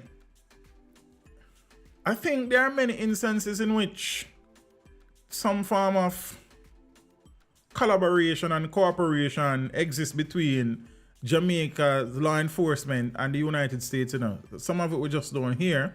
I remember when the detector, when the polygraph unit was being set up, the persons who are now involved on the Jamaican side, I think they went to the United States for training and are now training others. So there's a lot of collaboration and cooperation in some areas that is just not, the info is just not publicly available, but it has been happening, man. I don't think there's nothing new there. And Cookie is making a wonderful point. And we have a payback for that. It's just like JPS. When electricity is illegally extracted, whether uptown, midtown, or downtown, because we have this tendency to feel like I only ghetto people alone thief like. People them uptown thief more like than ghetto people because them have more appliances to run. But that's the next story for you next time. It is the paying customers who feel it, because JPS having their contract that in order to recover illegally extracted electricity, it is those who are paying will have to pay for it. So a part of your bill is the bill where you pay for your neighbor where you thief light. These things are, Father, may I beg you do, deliver me from JPS one of them time. May I ask you look at deliverance, cause you see? Tell you, Father. Set away. No, only God can help us. JTA bemoans non-payment of some March salaries as teachers head into long Easter holiday weekend. I cannot speak to, well, I don't know of anybody personally who has not been paid. Some people may have not been paid them new real salary, but I don't know of anybody who has not been paid. But rest assured, based on information, there are still a number of teachers out there who were not paid for March and have still not been paid. How is that even possible? I have no idea. Yeah? It's probably a little bit loud for you. The leadership of Jamaica, I'm soon talk about the JTA, because I don't know how I feel about that already, but we soon come to that, because I see them would want soon come. The leadership of the Jamaica Teachers Association is peeved that up to Thursday, several public school educators had not received their March salaries, which were due 3 weeks ago. Whoa. Traditionally, teachers are paid early salaries in March, usually midterm. JTA President Lysandra Harrison on Thursday said that she had received a list of teachers who are yet to receive last month's salary from the government. There's a teacher in particular. It would have been nice for Ms. Harrison to state the number of teachers on that list though. You understand? But she says, quote, there's a teacher in particular. I am not sure what is holding up with her situation. She's on leave. She did surgery the week before last and she is in need of her pay. And today she has not got her salary, Harrison complained. That is very sad. I hope that is clarified soon. The JTA head said that she has reached out to senior personnel at the Ministry of Education to ascertain what was holding up the payments, but she was not satisfied with the response. We are entering into a long holiday period, and for persons to be out without salary, I don't know what they expect the teachers to be doing. But if anybody truly cares about that, is another matter, she said. After months of negotiations and refusing previous offers, public school teachers voted overwhelmingly to accept the government's proposal under the compensation restructuring initiative on Sunday, March 12th. They signed a deal with the Ministry and Finance. The Ministry, a lot of errors in the article. Ministry of Finance and the Public Service the following day. In his contribution to the budget debate on March 21st, Finance and Public Service Minister Dr. Nigel Clark said that despite the late signings of some agreements, the government's fragmented and decentralized payroll system will be working overtime for the majority of public sector workers to be paid before the end of March or shortly thereafter. On Thursday, Harrison pointed out that there was brewing discontent among senior teachers who have the responsibility of preparing students for local and overseas exams. What do you mean senior teacher? Well, never mind. As many are feeling demotivated by the salaries they received in March after the adjustments. For some people, the money that they see, they are depressed and demotivated, she stressed. The JTA president said the senior teachers are discouraged in light of a number of anomalies following the restructuring of the wage scheme. Now, based on the discrepancies arising at this time and coming to the fore, it is overall a really sad situation. What is still on offer is still not the best for the nation builders of this country, and I agree with that. She argued that teachers have been treated with scant regard, adding that their worth has been devalued for many years. I too agree with that. Harrison also said that the country is still grappling with a teacher shortage, noting that she was informed last week that an institution had 11 vacancies in the second term of the academic year. The ministry has been behaving as if all things are well. They have always done that for sure, and that is not the case. But the schools are just trying to do the best they can, said the JTA head. I don't agree with JT and most things, but some of these points are very valid.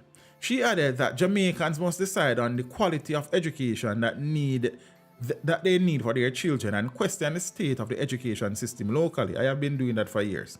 She noted that if there are plans to reduce the size of classrooms to a ratio of 1 teacher to 25 students, such efforts could be hindered by the exodus of teachers from Jamaica to other jurisdictions.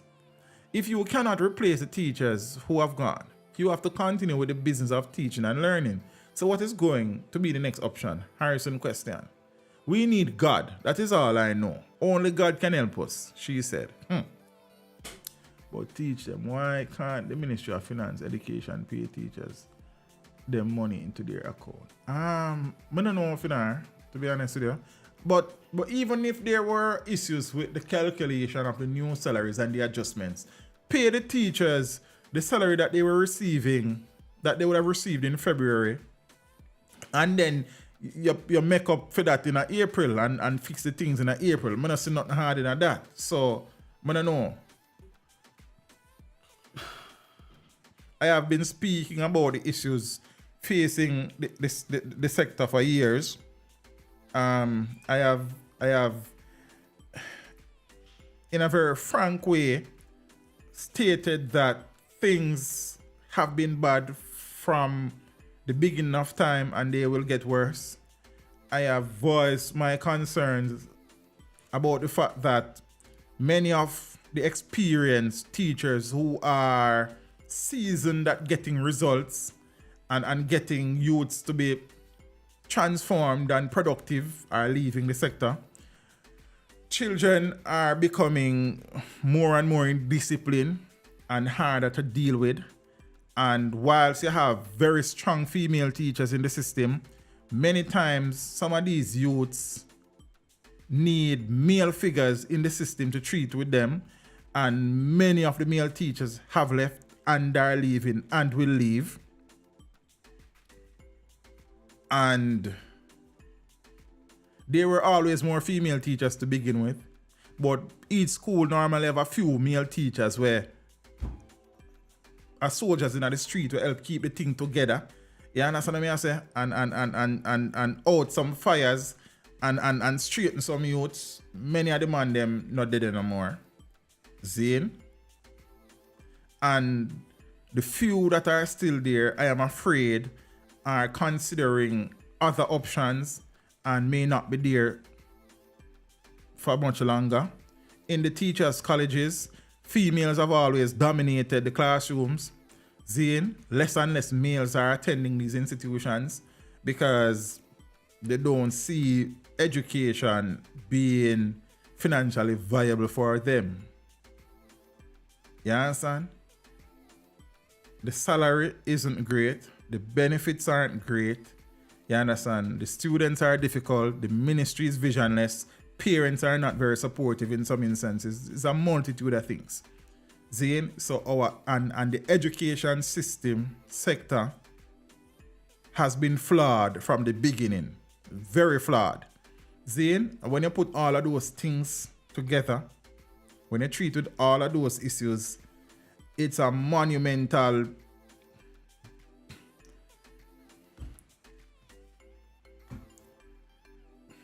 I don't even want to say. But it is not looking good. Put it that way. You see me? But and let me go back to because I wonder if I said but I can't Ministry of Finance. But normally teachers are in them account the money go as far as I know. I don't know teachers being paid via checks anymore. I know a few years ago, well, where I was working anyways,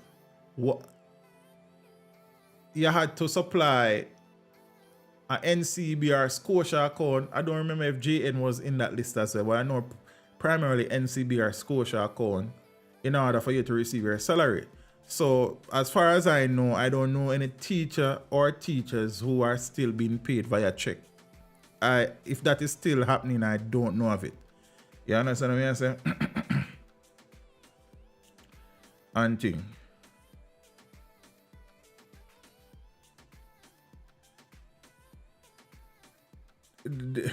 And I mean the JTA I feel and I'm willing to stand by my perspective on this, and I've seen them many times. I have been in the system, Zane, and I've seen how it goes.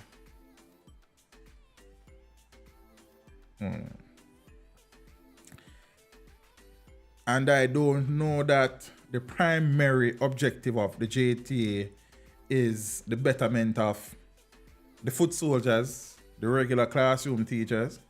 I have always been of the view that the JTA is more beneficial to principals, Zane, and being JTA president, the lore is that it's a vehicle for upward mobility and promotion within the sector, because generally if the JTA president is a primary school teacher, when them finish the JTA president, 99% of the time they become a high school teacher, and if it was a high school teacher, 99% of the time they become some leader of some tertiary institution, and there's the whole cycle.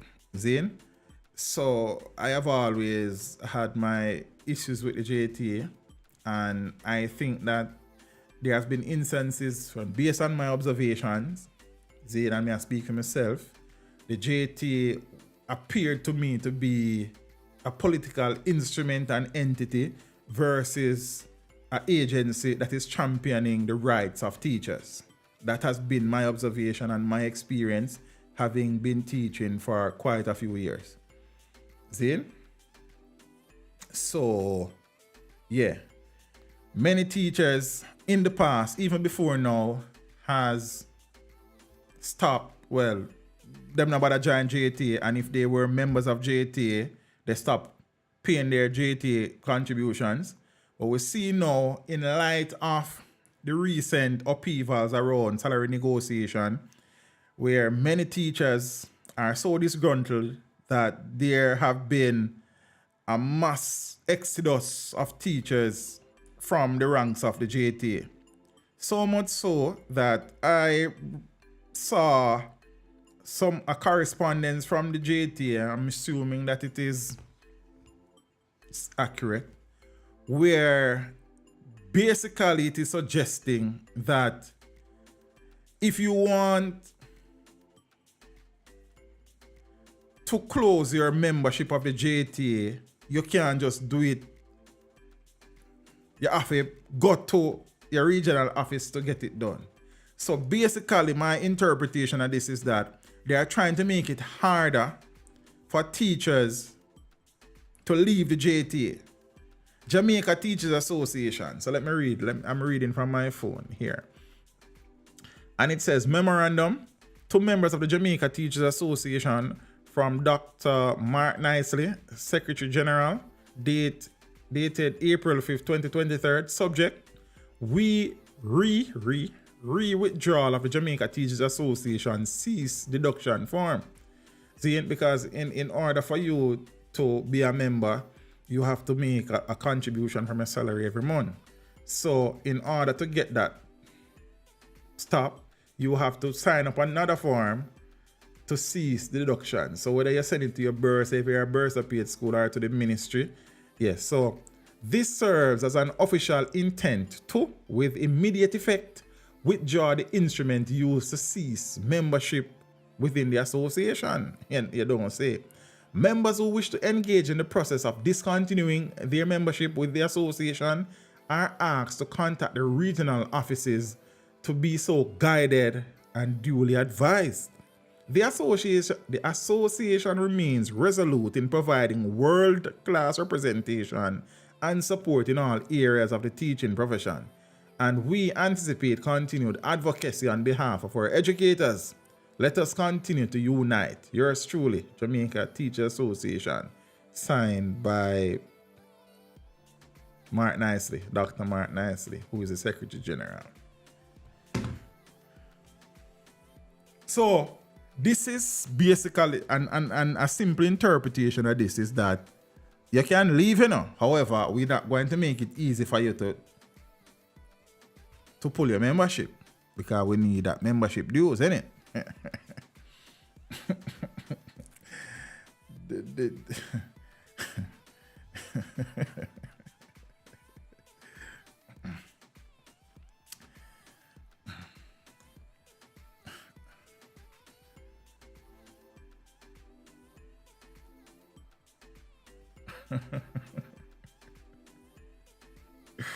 We have a laugh.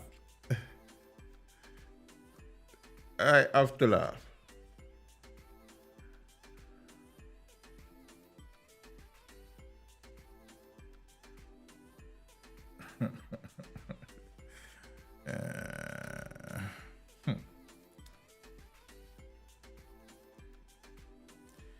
Butler? Whoa. Whoa. All right, I didn't see this. There's somebody who made a contribution over PayPal. I don't know if the person want me to call out them names, so I'll just leave it as Butler. Thank you so much for the contribution. I am most appreciative. The PayPal contribution don't really pop up in the stream, so that's why I didn't see it, and I never pay attention to the phone. Thanks. What happened if you stop paying dues and you're not a member anymore? You understand? I remember 1 year I ended up have to pay some dues in a short notice, because we used to play Teachers League. So Teachers League is a JTA competition where teachers from different parishes play football against other teachers from different parishes. So I would have played Teachers League for a number of years, and in order to play, you have to be a member. You see me? So whilst I wasn't a member of the organization anymore, in order to do that, you have to do a temporary membership thing. So you pay $200 for the year, I think, and that was just for the year, not come out of your salary. So that is because I would have removed my membership from JTA for just based on my observation and my growth is with the organization. and how much them operate, and my view that it is really and truly not about the teacher in the street, the teacher in the classroom teacher, but mostly people in the executive of the delegates, which are made up primarily of high school principal. You understand? High school principals have association for themselves, but them seem to be the biggest beneficiary from anything that the Jamaica Teachers Association does. I don't know.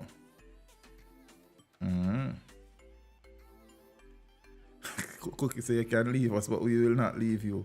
So yeah, so you don't have to pay, you don't have to be a member of the JTA. You so choose if you want to, and as such, a percentage of your salary, I don't even remember the percentage off the top of my head, goes to JTA every month for the teachers who are still members. Yeah? But as I said, in order for, I don't even know if Teachers League still play, but when I was playing Teachers League, in order to play, and most of them on them too, you have to do a temporary thing and make them get them dues. So that is how them used to get some of my money after a while, can't I say. But Teachers League, as with many things in the teaching profession, kind of went downhill. It was very good. It was good to see some of the man when you go college with, where they are different partial work and ball game, and man have fun, and man lose, and man laugh, and man go final, and then normally the parish that wins normally go overseas, go play some other teacher. It was a good vibe. You understand what I mean? I said Teachers League was good. But like many things, and then many of the male teachers are leaving the classroom, have left the classroom, will leave the classroom. So the competition would have died a natural death, like most things in this country, like many things in this country. I don't know. And thing. Yeah. I don't know.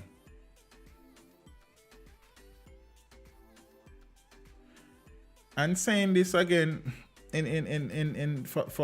the purpose of clarity, even though I don't teach at the moment, and let me put it out there, I will always be an educator, and anything, I know this will come as a surprise to some people, and probably not to some, but I don't normally publicly share my business and discuss my business like that.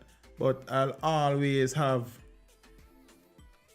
a love and passion for education and the plight of educators, knowing the struggles that I endured and what they are enduring, will always be here to be a voice for them.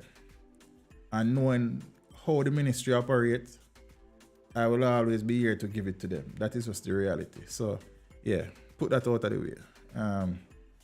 I guess people had their suspicions, but yeah.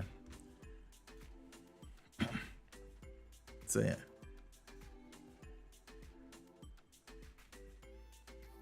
April 2 this year is 2 full years since I stopped teaching. Many people don't know it because I don't come out and tell people my business. You understand? So, whilst we observe what is going on and whilst, you know what I mean, we know the struggles, I mean, I made my contribution, and it was time for me to focus on me and my family and trying to make some money. You understand? We're always willing to help and assist where we can, but yeah. What is that, Jara? Yeah, Finar, as I say, I know enough people. You don't know because I haven't said it. I've never said it. You understand? 2 years, full years, and counting. But we just, guys, are we that? You see me? We just do what we do and we keep it moving. We're not really need for it. You see me? But I mean, I've been spoken about this teaching thing for so long, and like I know exactly what I talk about. You understand? I've lived it for 16, 17 years. So yeah, there you go. I wasn't the best teacher in the world, but I was one of the better ones. And you have had male teachers better than I am who have left before me and have left since I have left and will continue to do so.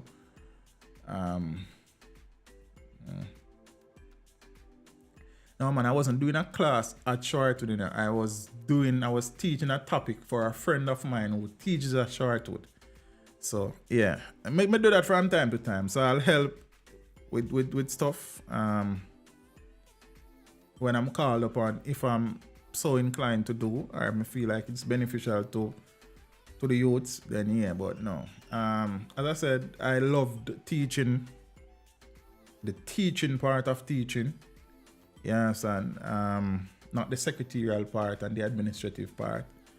I loved, you know what I mean, helping the youths them for realize them potential, and you know what I mean, be to some youths what my teachers were to me, as I told you that my life was transformed based on some experience that I had in high school with two teachers in particular. Zane, one Mr. Johnson, he was my geography teacher. And social studies. I became a teacher of geography and social studies, mostly geography, because of him, because of what he was to us. You understand? And it was always my desire to be to some youth what he was to us. Zane, and I would have run my race, as me tell people. Many teachers have left long before me, and the thing continue. Many teachers will leave after me, and the thing continue. I have never missed it one day. I have other challenges. I treat with issues with my son on a daily basis that people don't know or understand because I don't say. But as I find my battles them every day, so everything kind of happens for a reason, a purpose. Kind of give me a little bit more time to treat with Amir. As I said, there are some issues there, which I'll probably speak about one day in the future. But at this point in time, you know that I am a very private person too. You understand? So yeah, yeah. You have been saying we're leaving for some time, yeah, man. As me say, it wasn't. You know, some people then do something and come announce it and make a video about it. It wasn't that. That's not for me. That has never been me, anyways. You understand? But you know, we're having discussion, and you know, I guess people would have found out eventually. It's neither here nor there for me. I've never missed it once. You understand? But yeah, we're there. For the people them who still know the thing, I'm mad respect me for them, because I know the struggles. Zine, there were mornings when I started waking up and feeling like you know, me a short change my students, and the moment it got there, that was it.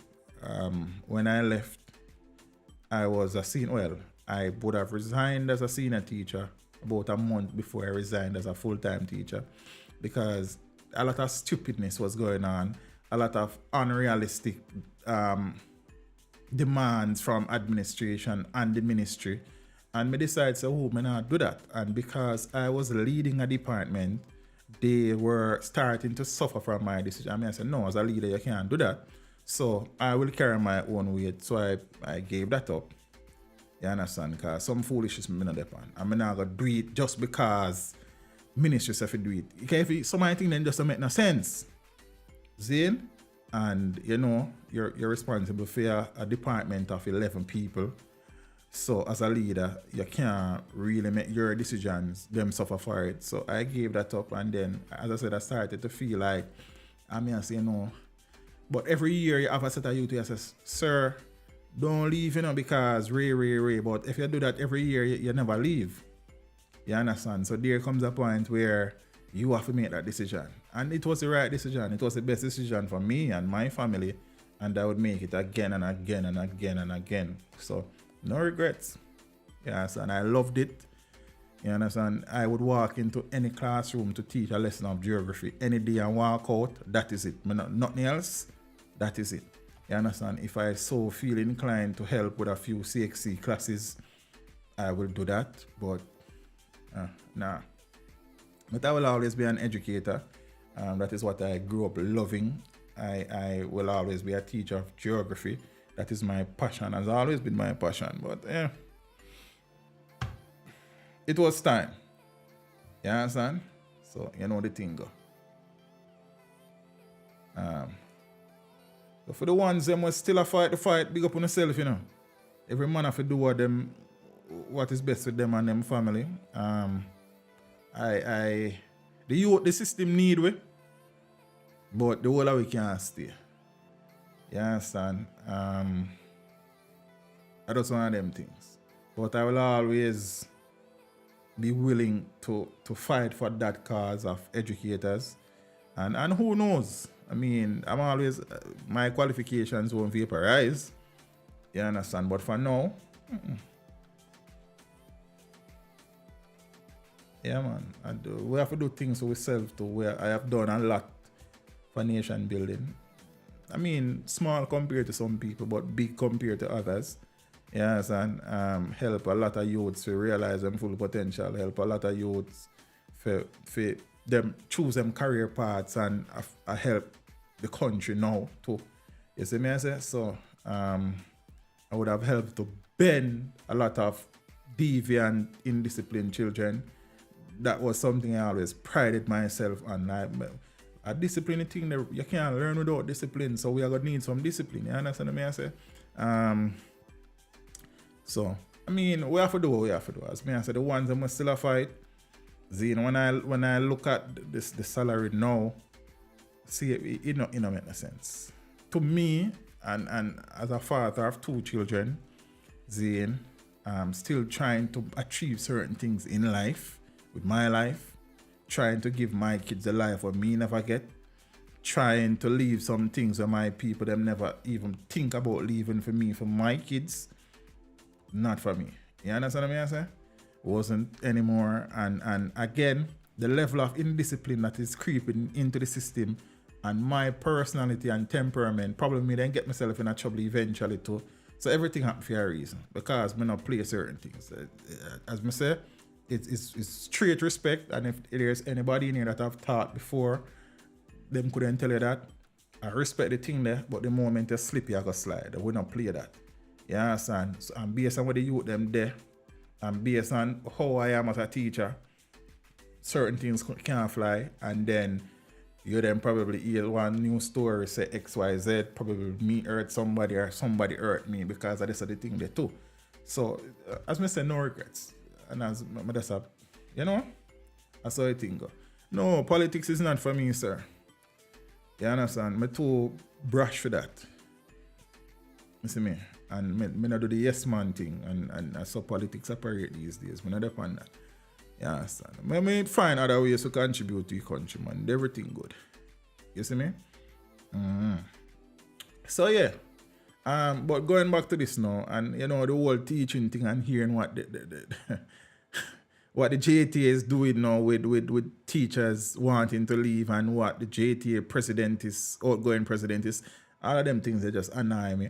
During the salary negotiation, I didn't even speak much about it. I was just sitting there observing, you understand, watching the pieces and hearing and thing. Teachers, I don't think will ever be paid what they are worth and for the work that they do. The good teachers, that is, because some teachers in the sector will leave. That is just the reality. There are some teachers who are not pulling their weight, who don't have the best interest of the youths at heart, and probably should leave. You understand what I say? But no, not anymore, Sean. In the past, I would have, but not anymore. See? But the good teachers, I don't think will ever reach a stage in this country where their contributions are so valued that they are paid what they are worth. I hope that day comes, but on the surface of it, I am not seeing it. I would have been through some struggles where we had salary increase, 3% or 1%, and wage freeze for 3 years or 5 years, and this and that and all sorts of things. Yeah, so I say, I would have been through it. I would have seen it. I lived it. You understand? Crazy days. See? So whilst teachers are not being paid nearly what they are worth, I hope that in the next negotiation cycle, in good faith, and seeing that we keep hearing, you know, about the economic growth and progression, which is awesome, that we will start to reach a stage where, come the next negotiation cycle with economic recovery and all, teachers are, their worth will be remunerated. You understand?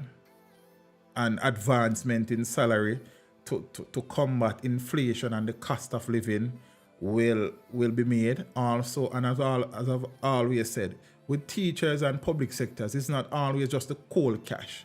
It's about the benefits. You understand? It's about making it easier for a teacher. Many teachers still take public transport to work. As a teacher for the last couple of years, when I wasn't driving my personal vehicle, I was able to call my driver.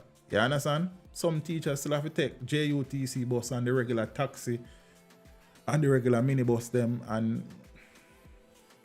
some teachers are still not able because they're paying student loan. Them have to help them look brother and sister.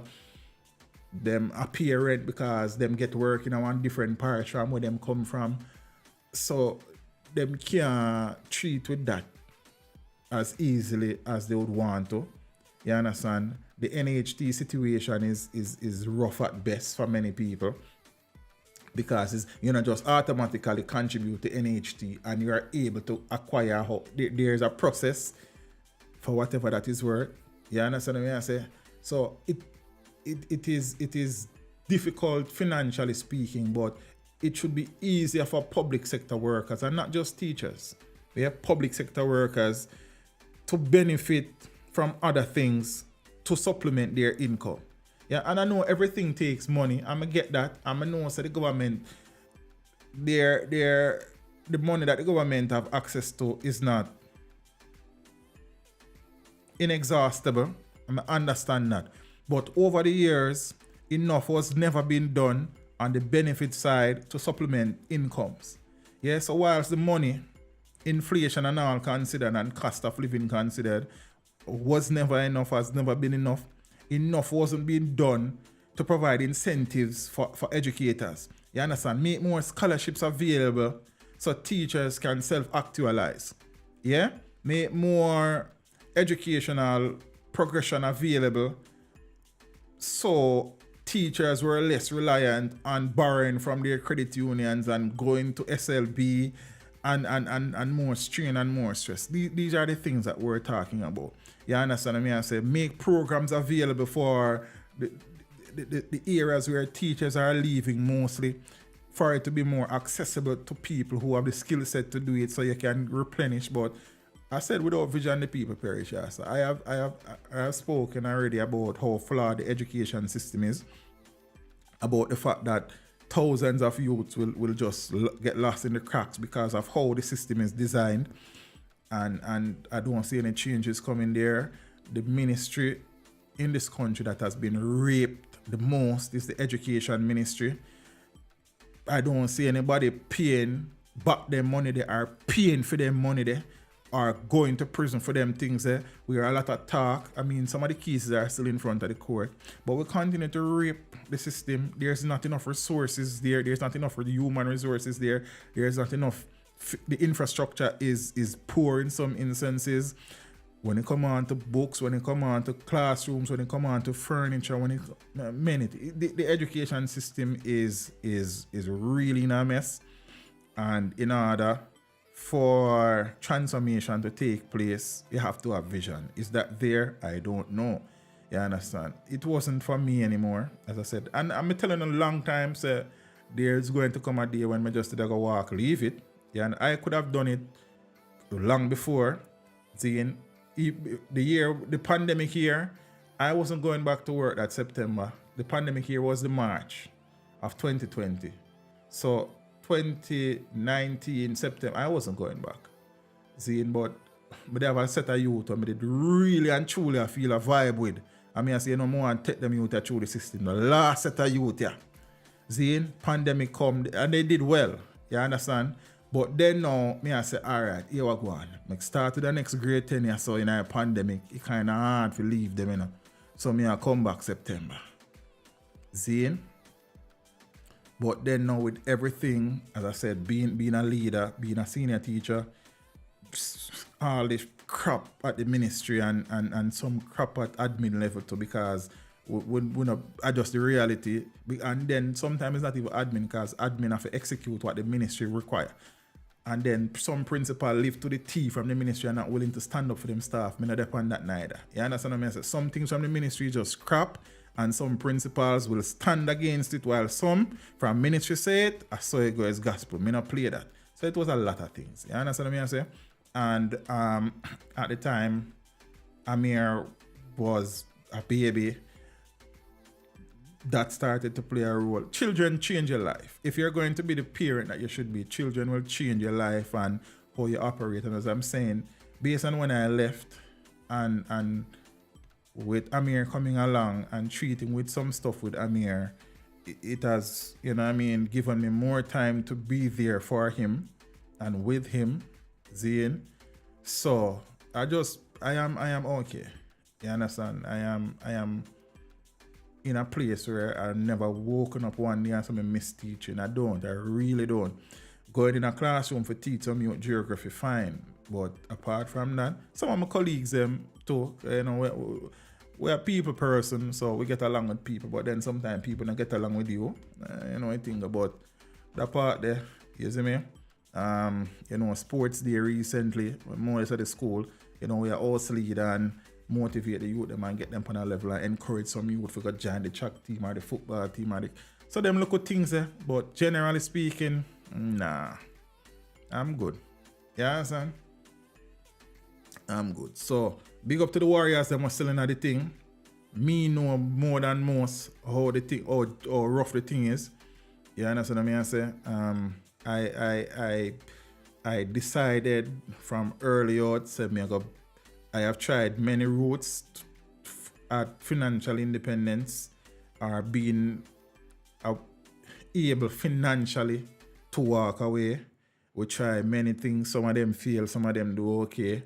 And, you know, we find a little thing where we work and we make it work. And I am okay. I am happy. I have done enough dressing up in shirt and ties, you understand, and look nice. I am okay. As I tell you now, I'm at a stage where I wear the same shirt repeatedly for 1 week. Me wear the same shoes every day for the week. Me wear the same clothes. It don't matter to me. Right now, I'm not depend on that. I'm not appease nobody. You understand? I'm trying to build a better life for my family. You understand? That is my aim. I have done a lot for many children. Many children. I've paid many exam fees, bought many shoes, many uniforms, paid for a lot of school field trips, bought a lot of lunches, a lot of school bags. I have done it. You understand? I've been a brother, a father, mentor, disciplinarian. You understand? I mean, I say, and in some cases, a bad man to some youth because that is needed too. And you know, whilst doing it, I understood the responsibility that I had and always gave of myself as an educator. You understand? Trying to make each youth what we engage with and interact with a better person. Zane, but some other people have forgot to do that, you know. As I said, I've run my race and I am okay. I am happy. I am at peace. I'm able to do other things to. You understand what I say? Yeah. I will give thanks. So enough of that. So that is that. As I said, some people knew, a few people knew, but most people would never have known because I was never one to come and say, oh, you know, I quit teaching today. I am no longer a teacher. I walked away. New challenge. No. As I said, April 2nd, this year is 2 years to the day that I submitted my that my resignation took effect. April 2nd, 2021. That's that. We move. No, the JTA president, and as I said, she said she have a list with teachers who not getting paid. It would have been, for the sake of transparency and clarity, it would have been good for the president to see how many teachers. She don't have to call nobody name, she don't have to call no school name, just say 30 teachers. You understand what I'm saying? But she chose not to. So yeah. On the flip side though, the Minister of Finance is saying that The government has achieved 99% agreement rate for the compensation reform program, and that most public sector workers have been paid since March. So the finance minister says the government has achieved a 99% agreement rate for the compensation reform during the 22-2023 financial year, which ended last Friday. Dr. Clark says the payout ratio for the group with whom an agreement was reached is approximately 99.7%. He says allocations were not paid out to two groups as they signed at the end of March, and the groups combined have a total of 300 employees. Dr. Clark says the remaining public bodies are mostly commercial and highly specialized entities, blah, blah, blah. So I don't know. Hopefully the teachers who have yet to receive their salaries will do so in a very, and that is slap. If the case is you still have teachers out there and public sector workers out there on the 7th of April 2023 who have not received their March salaries, that's not happen. That's not supposed to happen. Because I have lived that life where my salary done from me get it in a February. By the time I pay my bills them, I operate pan for the rest of for March until March month end. So me operate pan the whole of March. March month end come in, I get no pay. And we in the second week of April and I still not get no pay. And me operate pan for one whole month. Now you add 2 more weeks to that, 6 weeks. That not pretty. So me can imagine if what is being said, you understand? If what is being said is so, then we can. Is the same for struggle for private school teachers in Jamaica? I am not sure, you know, Fire J. I'm not sure. But I doubt that still, you know. Whilst they don't make as much money as teachers in the public sector, normally them things up on a level, man. You see me? But I can't speak to that with no authority, to be honest with you. I would be lying, as I don't know. You see me? So yeah, that's the thing there. And the truth is, to peeps, I have been tired. I have been really tired. You understand? Building the channel whilst being an educator has been rough. Zane, as I've said many times, and people don't really understand how bad it was. Many sleepless nights. Because whilst I was building, I have this thing where I have to upload 2 videos each day. I remember I said I upload them video when I come from work, you know. You understand? And I stuck to that for a while. Many nights me I go to my bed after 3 to 4, after 4, and I wake up back 6:30 to get ready for go work. You understand? Sleepless nights. Leaving from work, you know, the early days, figure do interviews after work.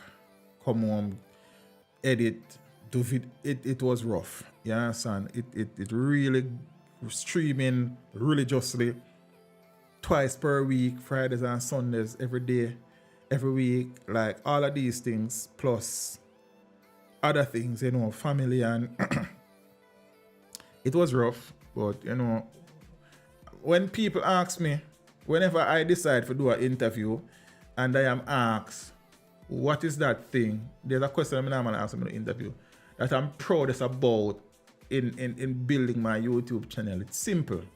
Building the channel to the level that it got while being a full-time high school teacher. That is a simple answer for me. You understand? When I look at it, it's amazing what I was able to do with the channel whilst being a teacher, and never once faltered on my job, on my responsibilities. You understand? Sometimes my lesson plans they might late every now and then, to be honest with you, but I will be at my class. You understand? My children will be learning. You see me? My register when I was a farm teacher, Zane, was always up to date. You understand? My mark book was always clean and neat like a whistle. You see me I say? So at the end of the day, being able to balance both things full time, because early out I started treating YouTube as a business and saw the business potential of it.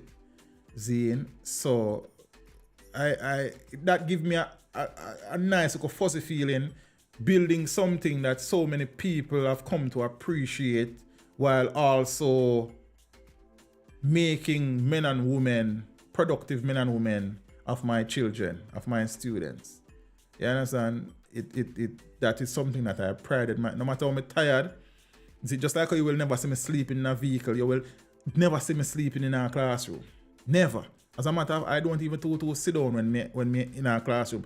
If I teach, we're up and about. And if the youth them at work, we're up and about, assist and suggest and, you know what I mean? I push and I encourage youth. So it was always non-stop on the go. You understand? In a them time, you know, one of the time when I did nice, when I work out and the girls and used to like my body, you understand? I had to give up the gym at one point in time and then I just start running me down. You understand? There was a time when, you know, I work it solo because the Empress at the time decided say she not get enough time and she a cut out and there was anybody. I wasn't in a committed relationship for a while. So most evenings me a forward in. I stop around KFC and just grab something quick. I mean, I have time for come in, come cook up. As me forward it, because sometimes some things happen whilst me there at school. And boom, by the time I get ready for Shabbat, me I run, come in, come do a video. You understand what I say? So a KFC and fast food I do it and fat run me down and then sitting there. In good times. You understand? I try to run back from the fat still, but the fat I get fit and fast. So hopefully I am able to pick up back, you know, gym. Cause I want to be a nice older man, you know. You understand? You know, an old man when the big woman them see me, they want to say, then you how much, sir? So the hope to get back to that, because I love that. That was a time when, you know, I was able to just exhale and decompress and look nice. You understand? So I had to make a decision. Something had to go, and that was it. And then there was a next female for a while, and then she said she got foreign, and then her man have to come with her, and she was me now go. Me alone apart again, and then more for a whole heap of locals. One day I will tell you a story, you're not gonna laugh. Because I say a whole heap of locals struggles in, but we give thanks. So far we are come from. You see me? But some people weren't patient enough. Them never see the dream. They wanted what they wanted now. And that's fair. You know, the young girls, they want to go out and they want to party and they want to be seen and they want to be able to take picture with them boyfriend. You understand? I'm post, no, but that's something they still but say. You understand? Post it all about and these things. And I was building something and it never worked out. So some relationships got burned. Some friendships as well. You understand? Because, you know, your friend them go different direction, but yeah, go. It's enough little things. But we give thanks to the people that must stick with we and stuck around and we have done well, man, and we're doing well. You understand? I don't know if we power by the firm, sister fans, so don't get me involved in that. You understand what I mean? I say, peeps, big up on yourself, you know. That's how we are gonna left it and thing. You know, as I say, we are search for the farm, and I mean, just Scotty message me and say if I'm telling you what she said, I'm not keep no secret for her, you know.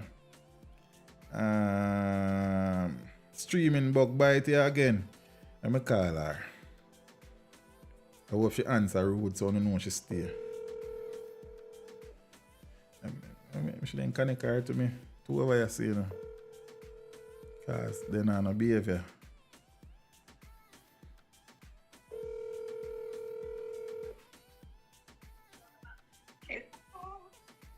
How your honeymoon going? You never stop telling people say you set me up on honeymoon, it's a lie and wicked. If you forget one look at husband, you just have to cut my links. Why? They didn't tell me say honeymoon, the people them ask you. So but just tell them say, you tell me say they're on honeymoon. You don't depend on honeymoon, I am single, stop mix me up. Oh, you're single, okay, alright, I heard. I look at husband. Yeah, look the husband. Oh, so you're busy looking the husband, because the people them must say, well, you there? Teach with Scotty there. So, it's Scotty here. She on honeymoon. Tell the people them, I man, come back and go for. Hey, boy, it's you.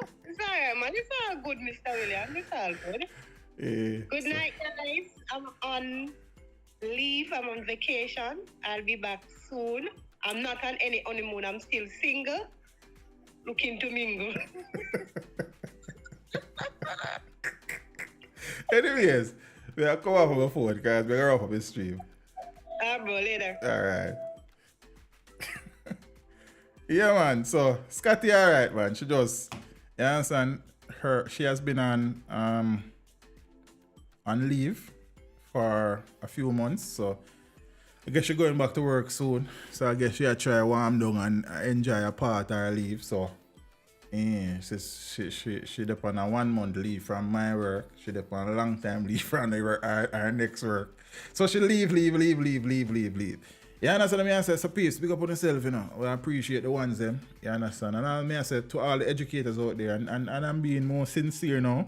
I know the challenges, I know the struggles. I've lived it, as I said. But continue keeping on. I hope that for the people who are willing to stay, things will improve from a resource perspective, from a vision perspective, from a remuneration perspective. And also for the people them who want to leave, but not sure if them to leave, you need to figure that out and decide where you can't be in a limbo for too long. And for the people who decide to leave, all the best to you. You would have served your country, and maybe one day again we'll meet serving the country in that same thing there again. So who knows? But peace, pick up on yourself, yeah, sir. You understand?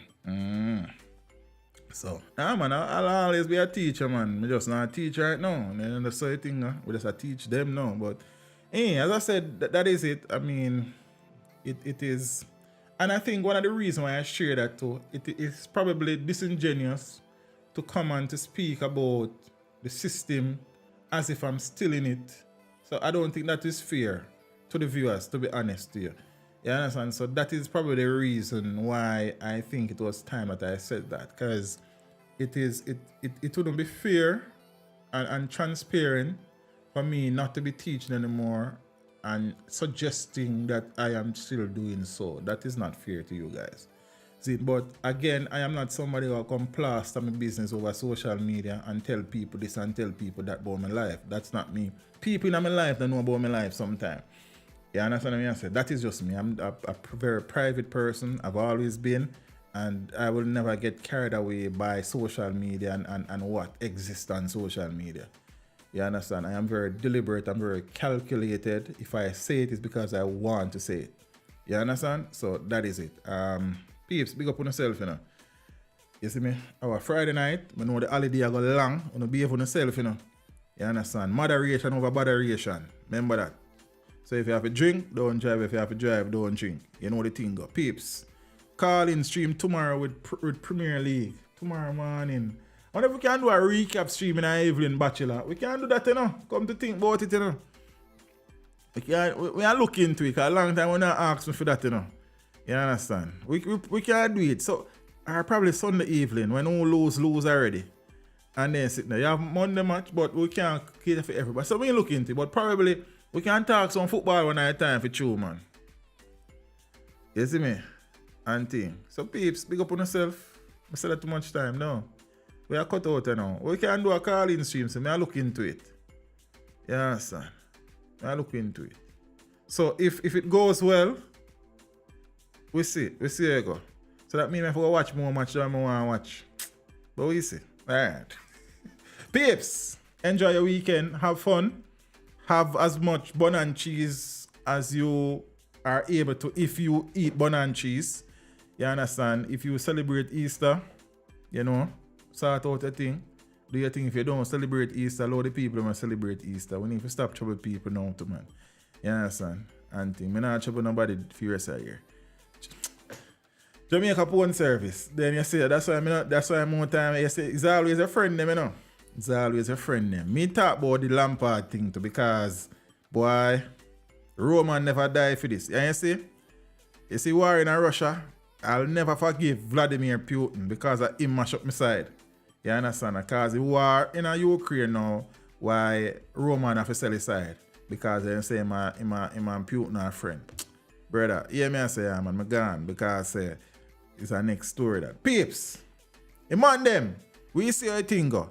Give us your starting at 11 teach. So hold on. So you want me to, hold on, peace. Big up on yourself and if you want to go, you can go. Let me talk to you man about something. So what you ask Jamaica porn service? What if you do stream during the match day or after the match day? What you mean? Because I know you have some people around the world who stream whilst the matches are being played, you know.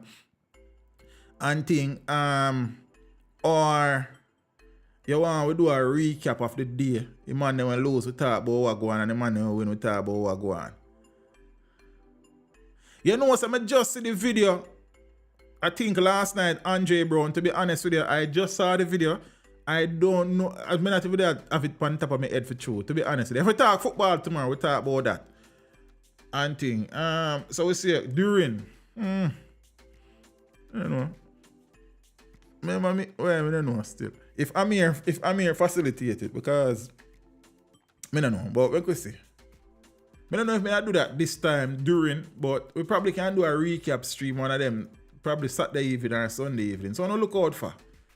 So a recap is a better vibe, man. When the man will lose a ball and the man will win a celebrate, it's a vibe. We talk about it. You understand? So I saw the Diego video where there was a fracas altercation between Diego students. I'm hearing that the receiving party was somebody aligned to Idel. I don't know. As I said, so I don't have any details about it, but I've seen the video. But to speak about it without any perspective, I mean, it's a situation where children are fighting in the stadium, so that is a no-no from the get-go. So we can't even skim over that. But I'm just saying, as it relates to the detail, I can't speak to the details. However, I saw the video. So maybe when Fabulous said during rough, then I don't know. But yesterday, no, a student not even set up in such a way where I cannot see all of the games them, because you know the streaming thing got with Premier League. I just see them place there show it, you know, so that the next thing we then probably need for see the matches them. Zane, I don't know, probably one day we can look into that part of it, but probably a recap. So maybe tomorrow evening or Sunday evening, probably we can talk some ball Sunday evening or tomorrow evening. We so no look out for it. Make sure it's on the notification turn on. If it does well, then we probably can make it a thing. We see. You understand? Maybe. Peace, big up on yourself. The ladies them, big up. The ladies them, I love football, can forward too. You understand? But we are the ones I'm going to read about some sports in general too, because you know I'm a very avid fan of most sports. Don't get to watch as much as I would like to, but generally I am fairly knowledgeable about many of the popular sports, I suppose. So we'll see. Yeah. Oh, okay, Andre. Cool. The girl is transferred to Idle and is sitting out. Is that, hold on. I know, if that is the athlete, I know her name, you know. Hold on. So, I have to do some research. But all right, now say a word. Give thanks, Andre. Respect. I try. Speak up yourself in a family. Give thanks, man. Mr. Fabulous, Jamaica Phone Service, and all of them people. The people, Jamaica Phone Service is a real thing, you know. You understand? I have never, to be honest with you, I never go over there still because, you understand, I am trying to live at you understand? But Jamaica Porn, just like we have Pornhub, Jamaica Porn Service is Jamaica's Pornhub. You understand? So, for the be adults here, if you're looking for adult entertainment, Jamaica Porn Service is available. He is a supporter of the channel, so I have to shout out in business. So, you know, it's not just Jamaica Porn Service in name, but yeah, adult entertainment is over there, so you can go support the thing if you are so moved to do so. Babes, big up on yourself. Porn Service, big up yourself. You understand? Me not support the business yet still, but say me can tell people for, you know what I mean? Supportive them, because I know some people enjoy, you understand, that type of thing. You see me? It's a fabulous you stand. So big up on yourself. The man themselves, we're going to talk about some ball one of them time. So I could see a weekend, and probably do a recap. Sunday evening for the ball game, and we'll do a call in and all the vibes and laugh after some man. You see the man saying business is a registered business. The man is a tax-paying business owner. You understand? So you can patronize the thing. If you understand me, I say, yeah, man, big up on yourself. And all of the people, and you know, in the stream, would it start bring on some business operators who support the channel. I probably have to bigger on my support service one of them time for him talk about him business. As me I say, yeah, I mean, the man is running a legal business, earning an honest living. You understand? So we can share the info. The man is a registered business owner, sir. You understand? The man do the thing the right way, the bright way. You understand? Peeps, look over. Oh, good. Step with ya. Safe travel upon the gravel. I'm gone. But you know, so I have to left with 2 bad tunes before I left. You understand what I say? Gandhi, my brother. Big up yourself in a youth. Zane? Mad. Yeah, man, if you know, so Gandhi represent for the big bad, teach them. So we say teach them, entertain them, educate them, and teach them all the while and never stop what you're doing. You're doing a great job. Chat the rhythm. Take a good look around us. Are we pleased with our living conditions? Expert is not my place, sir. So the man who own it, Jamaica Porn Services, him own it, sir. It's not my place. So I say, is a supporter of the channel. So I say, I couldn't know some of our business. We don't want no more youths dead. They look at Jamaica where we love. Bring it back to what it was. Too much youngsters and thugs and AKs and smooths. Take a look at the rainbow. Let's see sorrows and rainbow. You can't make life and no still I take life. Say you a murderer one day you must pay the price. Life is so hard. Every day we see ghosts. You gotta live it up right. Are you wicked? Gun no. If it's not by police, it's by gunman. Where's the way really? That's the way. Where's the way really don't play it there? Teach them down in the ghetto where we born and grew. No, daddy, I does with mother one we know. Every day she say, me son, protect your life. Vampires and bloodsuckers walk day and night. Them say them a friend, them are no friend. Make the right choice. Make sure you listen to your mama voice. Not try for this, my mama, true, you walking with your crew. Make me mama cry and does lightning for you. But if you diss me, you can get wet. That's alright, because I love we a chant every day and night. We don't want no more bloodshed. We don't want no more youths dead. They look at Jamaica where we love. Bring it back to what it was. Too much youngsters and dogs and AKs and sleuths. Take a look at the rainbow. Let's see sorrows and rainbow. Can't make life and no still I take life. Say you a murderer one day you must pay the price. Life is so hard. Every day we see ghosts. You gotta live it up right. Are you wicked? Gundo. If it's not by police, it's by gunman. That's the way it goes. Living in the ghetto region. Oh Lord. Down in the ghetto, it's a game and it's a gamble. Every day we look up in a guns and gun angle. Don't get carried away nor entangled. Left the woman chop her it up and she ankle. Give her back her chain also the bangle. All wrongdoers won't forget trampled. Big up to the athletes who are currently in the Bahamas for the Carifta Games. All the best. Hope everybody come back with the medals and healthy. You understand? Big up on yourself. Me need for what some I get run treated still. Let your sorrows and pain go. You can't make life and no still I take life. Say you a murderer one day you must pay the price. Mama head pan up again. Papa can't stand up again. One son them have them kill him round a Christian pen. And him at just 26, now reach 27. We don't want no more bloodshed. We don't want no more youths dead. You look at Jamaica where we love. Bring it back to what it was. Too much youngsters and thugs and AKs and sleuths. Take a look at the rainbow. Let your sorrows and pain go. can't make life and no still a take life. Say you a murderer, one day you must pay the price. Oh no, no. Oh no, no. Teach them. Take a look at the rainbow. Yeah, man, I say big up my friend, Gandhi. Formerly Ras Gandhi. You know what I mean? When I call him, I say, Teach, just tell me what you want. I'm going to the studio, go do it now. Hold on. And that was that. Peace, big up on yourself. So I call up my next J, Terry Ganzi. I said, bro, I want that song, yeah? I know when I said, Teach, a different thing if you take from Terry. But you see, this is the song that resonate with me. You understand? You need just a little advice. You see me? A tune will not even release on a level, but I just know the tune and a big tune. Peeps, big up on yourself. Terry Ganzi, I take you out. You know what I mean? Yeah, man. What good? Teach them, uplift them, educate them, motivate them, elevate them. You don't know international, global. You don't know program is always logical, motivational, world affair, include political.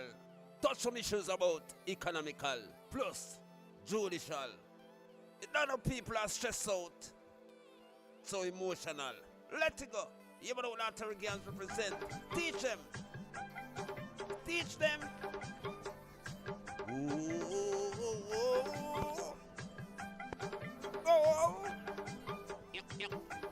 Little advice. Be a better man in life. Tell them Ganzi. So little advice. Gun is not the only choice. Youths, make sure you're not listening, you know. Little advice. Me know this suffering no nice. Tell them, teach them. Just a little advice. So when you do what you do, think twice. Yeah. I know the poor is going through such hard times. Now it seems living as a poor is a crime.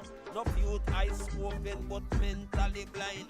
The system infected the right frame of mind. Lost in a corruption of good use get twine. Just through material, flip glitter and shine. The Holy Bible for them is like the latest Bagel 9. To the elders they are so unkind. Little advice to be a better man. I just see Cookie say, June, Empress June in our stream. Me know the suffering no nice. Reach them. Just a little advice. Gun is not the only choice. Oh no. Little advice. So when you do what you do, think twice. Yeah. Neglect the task of reality. It's such cruel luck. Many striver who know it and do it naturally, innocent to slaughter. And you kidnap the victim who you rape and leave. Mentally shock or you fear rob and kill a lady then. One on a shop, kill up one a friend. The one dumpling in at the pot. Have so much guns and even can't buy shot. All I run from police, but a the whole place you lock. Look at that, teach him is back. Just a little advice to be a better man in life. Oh God, yeah. Little advice. Me know this suffering no night. Alright, Lady Cookie, me check on her tomorrow. It is good to eat from thy own vineyard. Remember, thou shalt not steal from thy neighbor's yard. Filthy some become squirrel the city like dogs. 10, 11, 12, every day gonna mag. No funeral keep, every day in the week without equal rights and justice. There'll be no peace, no matter how them come with them soldier and police. Remember what? Those who are social reap. Little advice. So when you do what you do, when you do what you do, do what you do, when you do what you do, think twice. Little advice. Little advice to be a better man in life. Oh yeah. Peeps, night.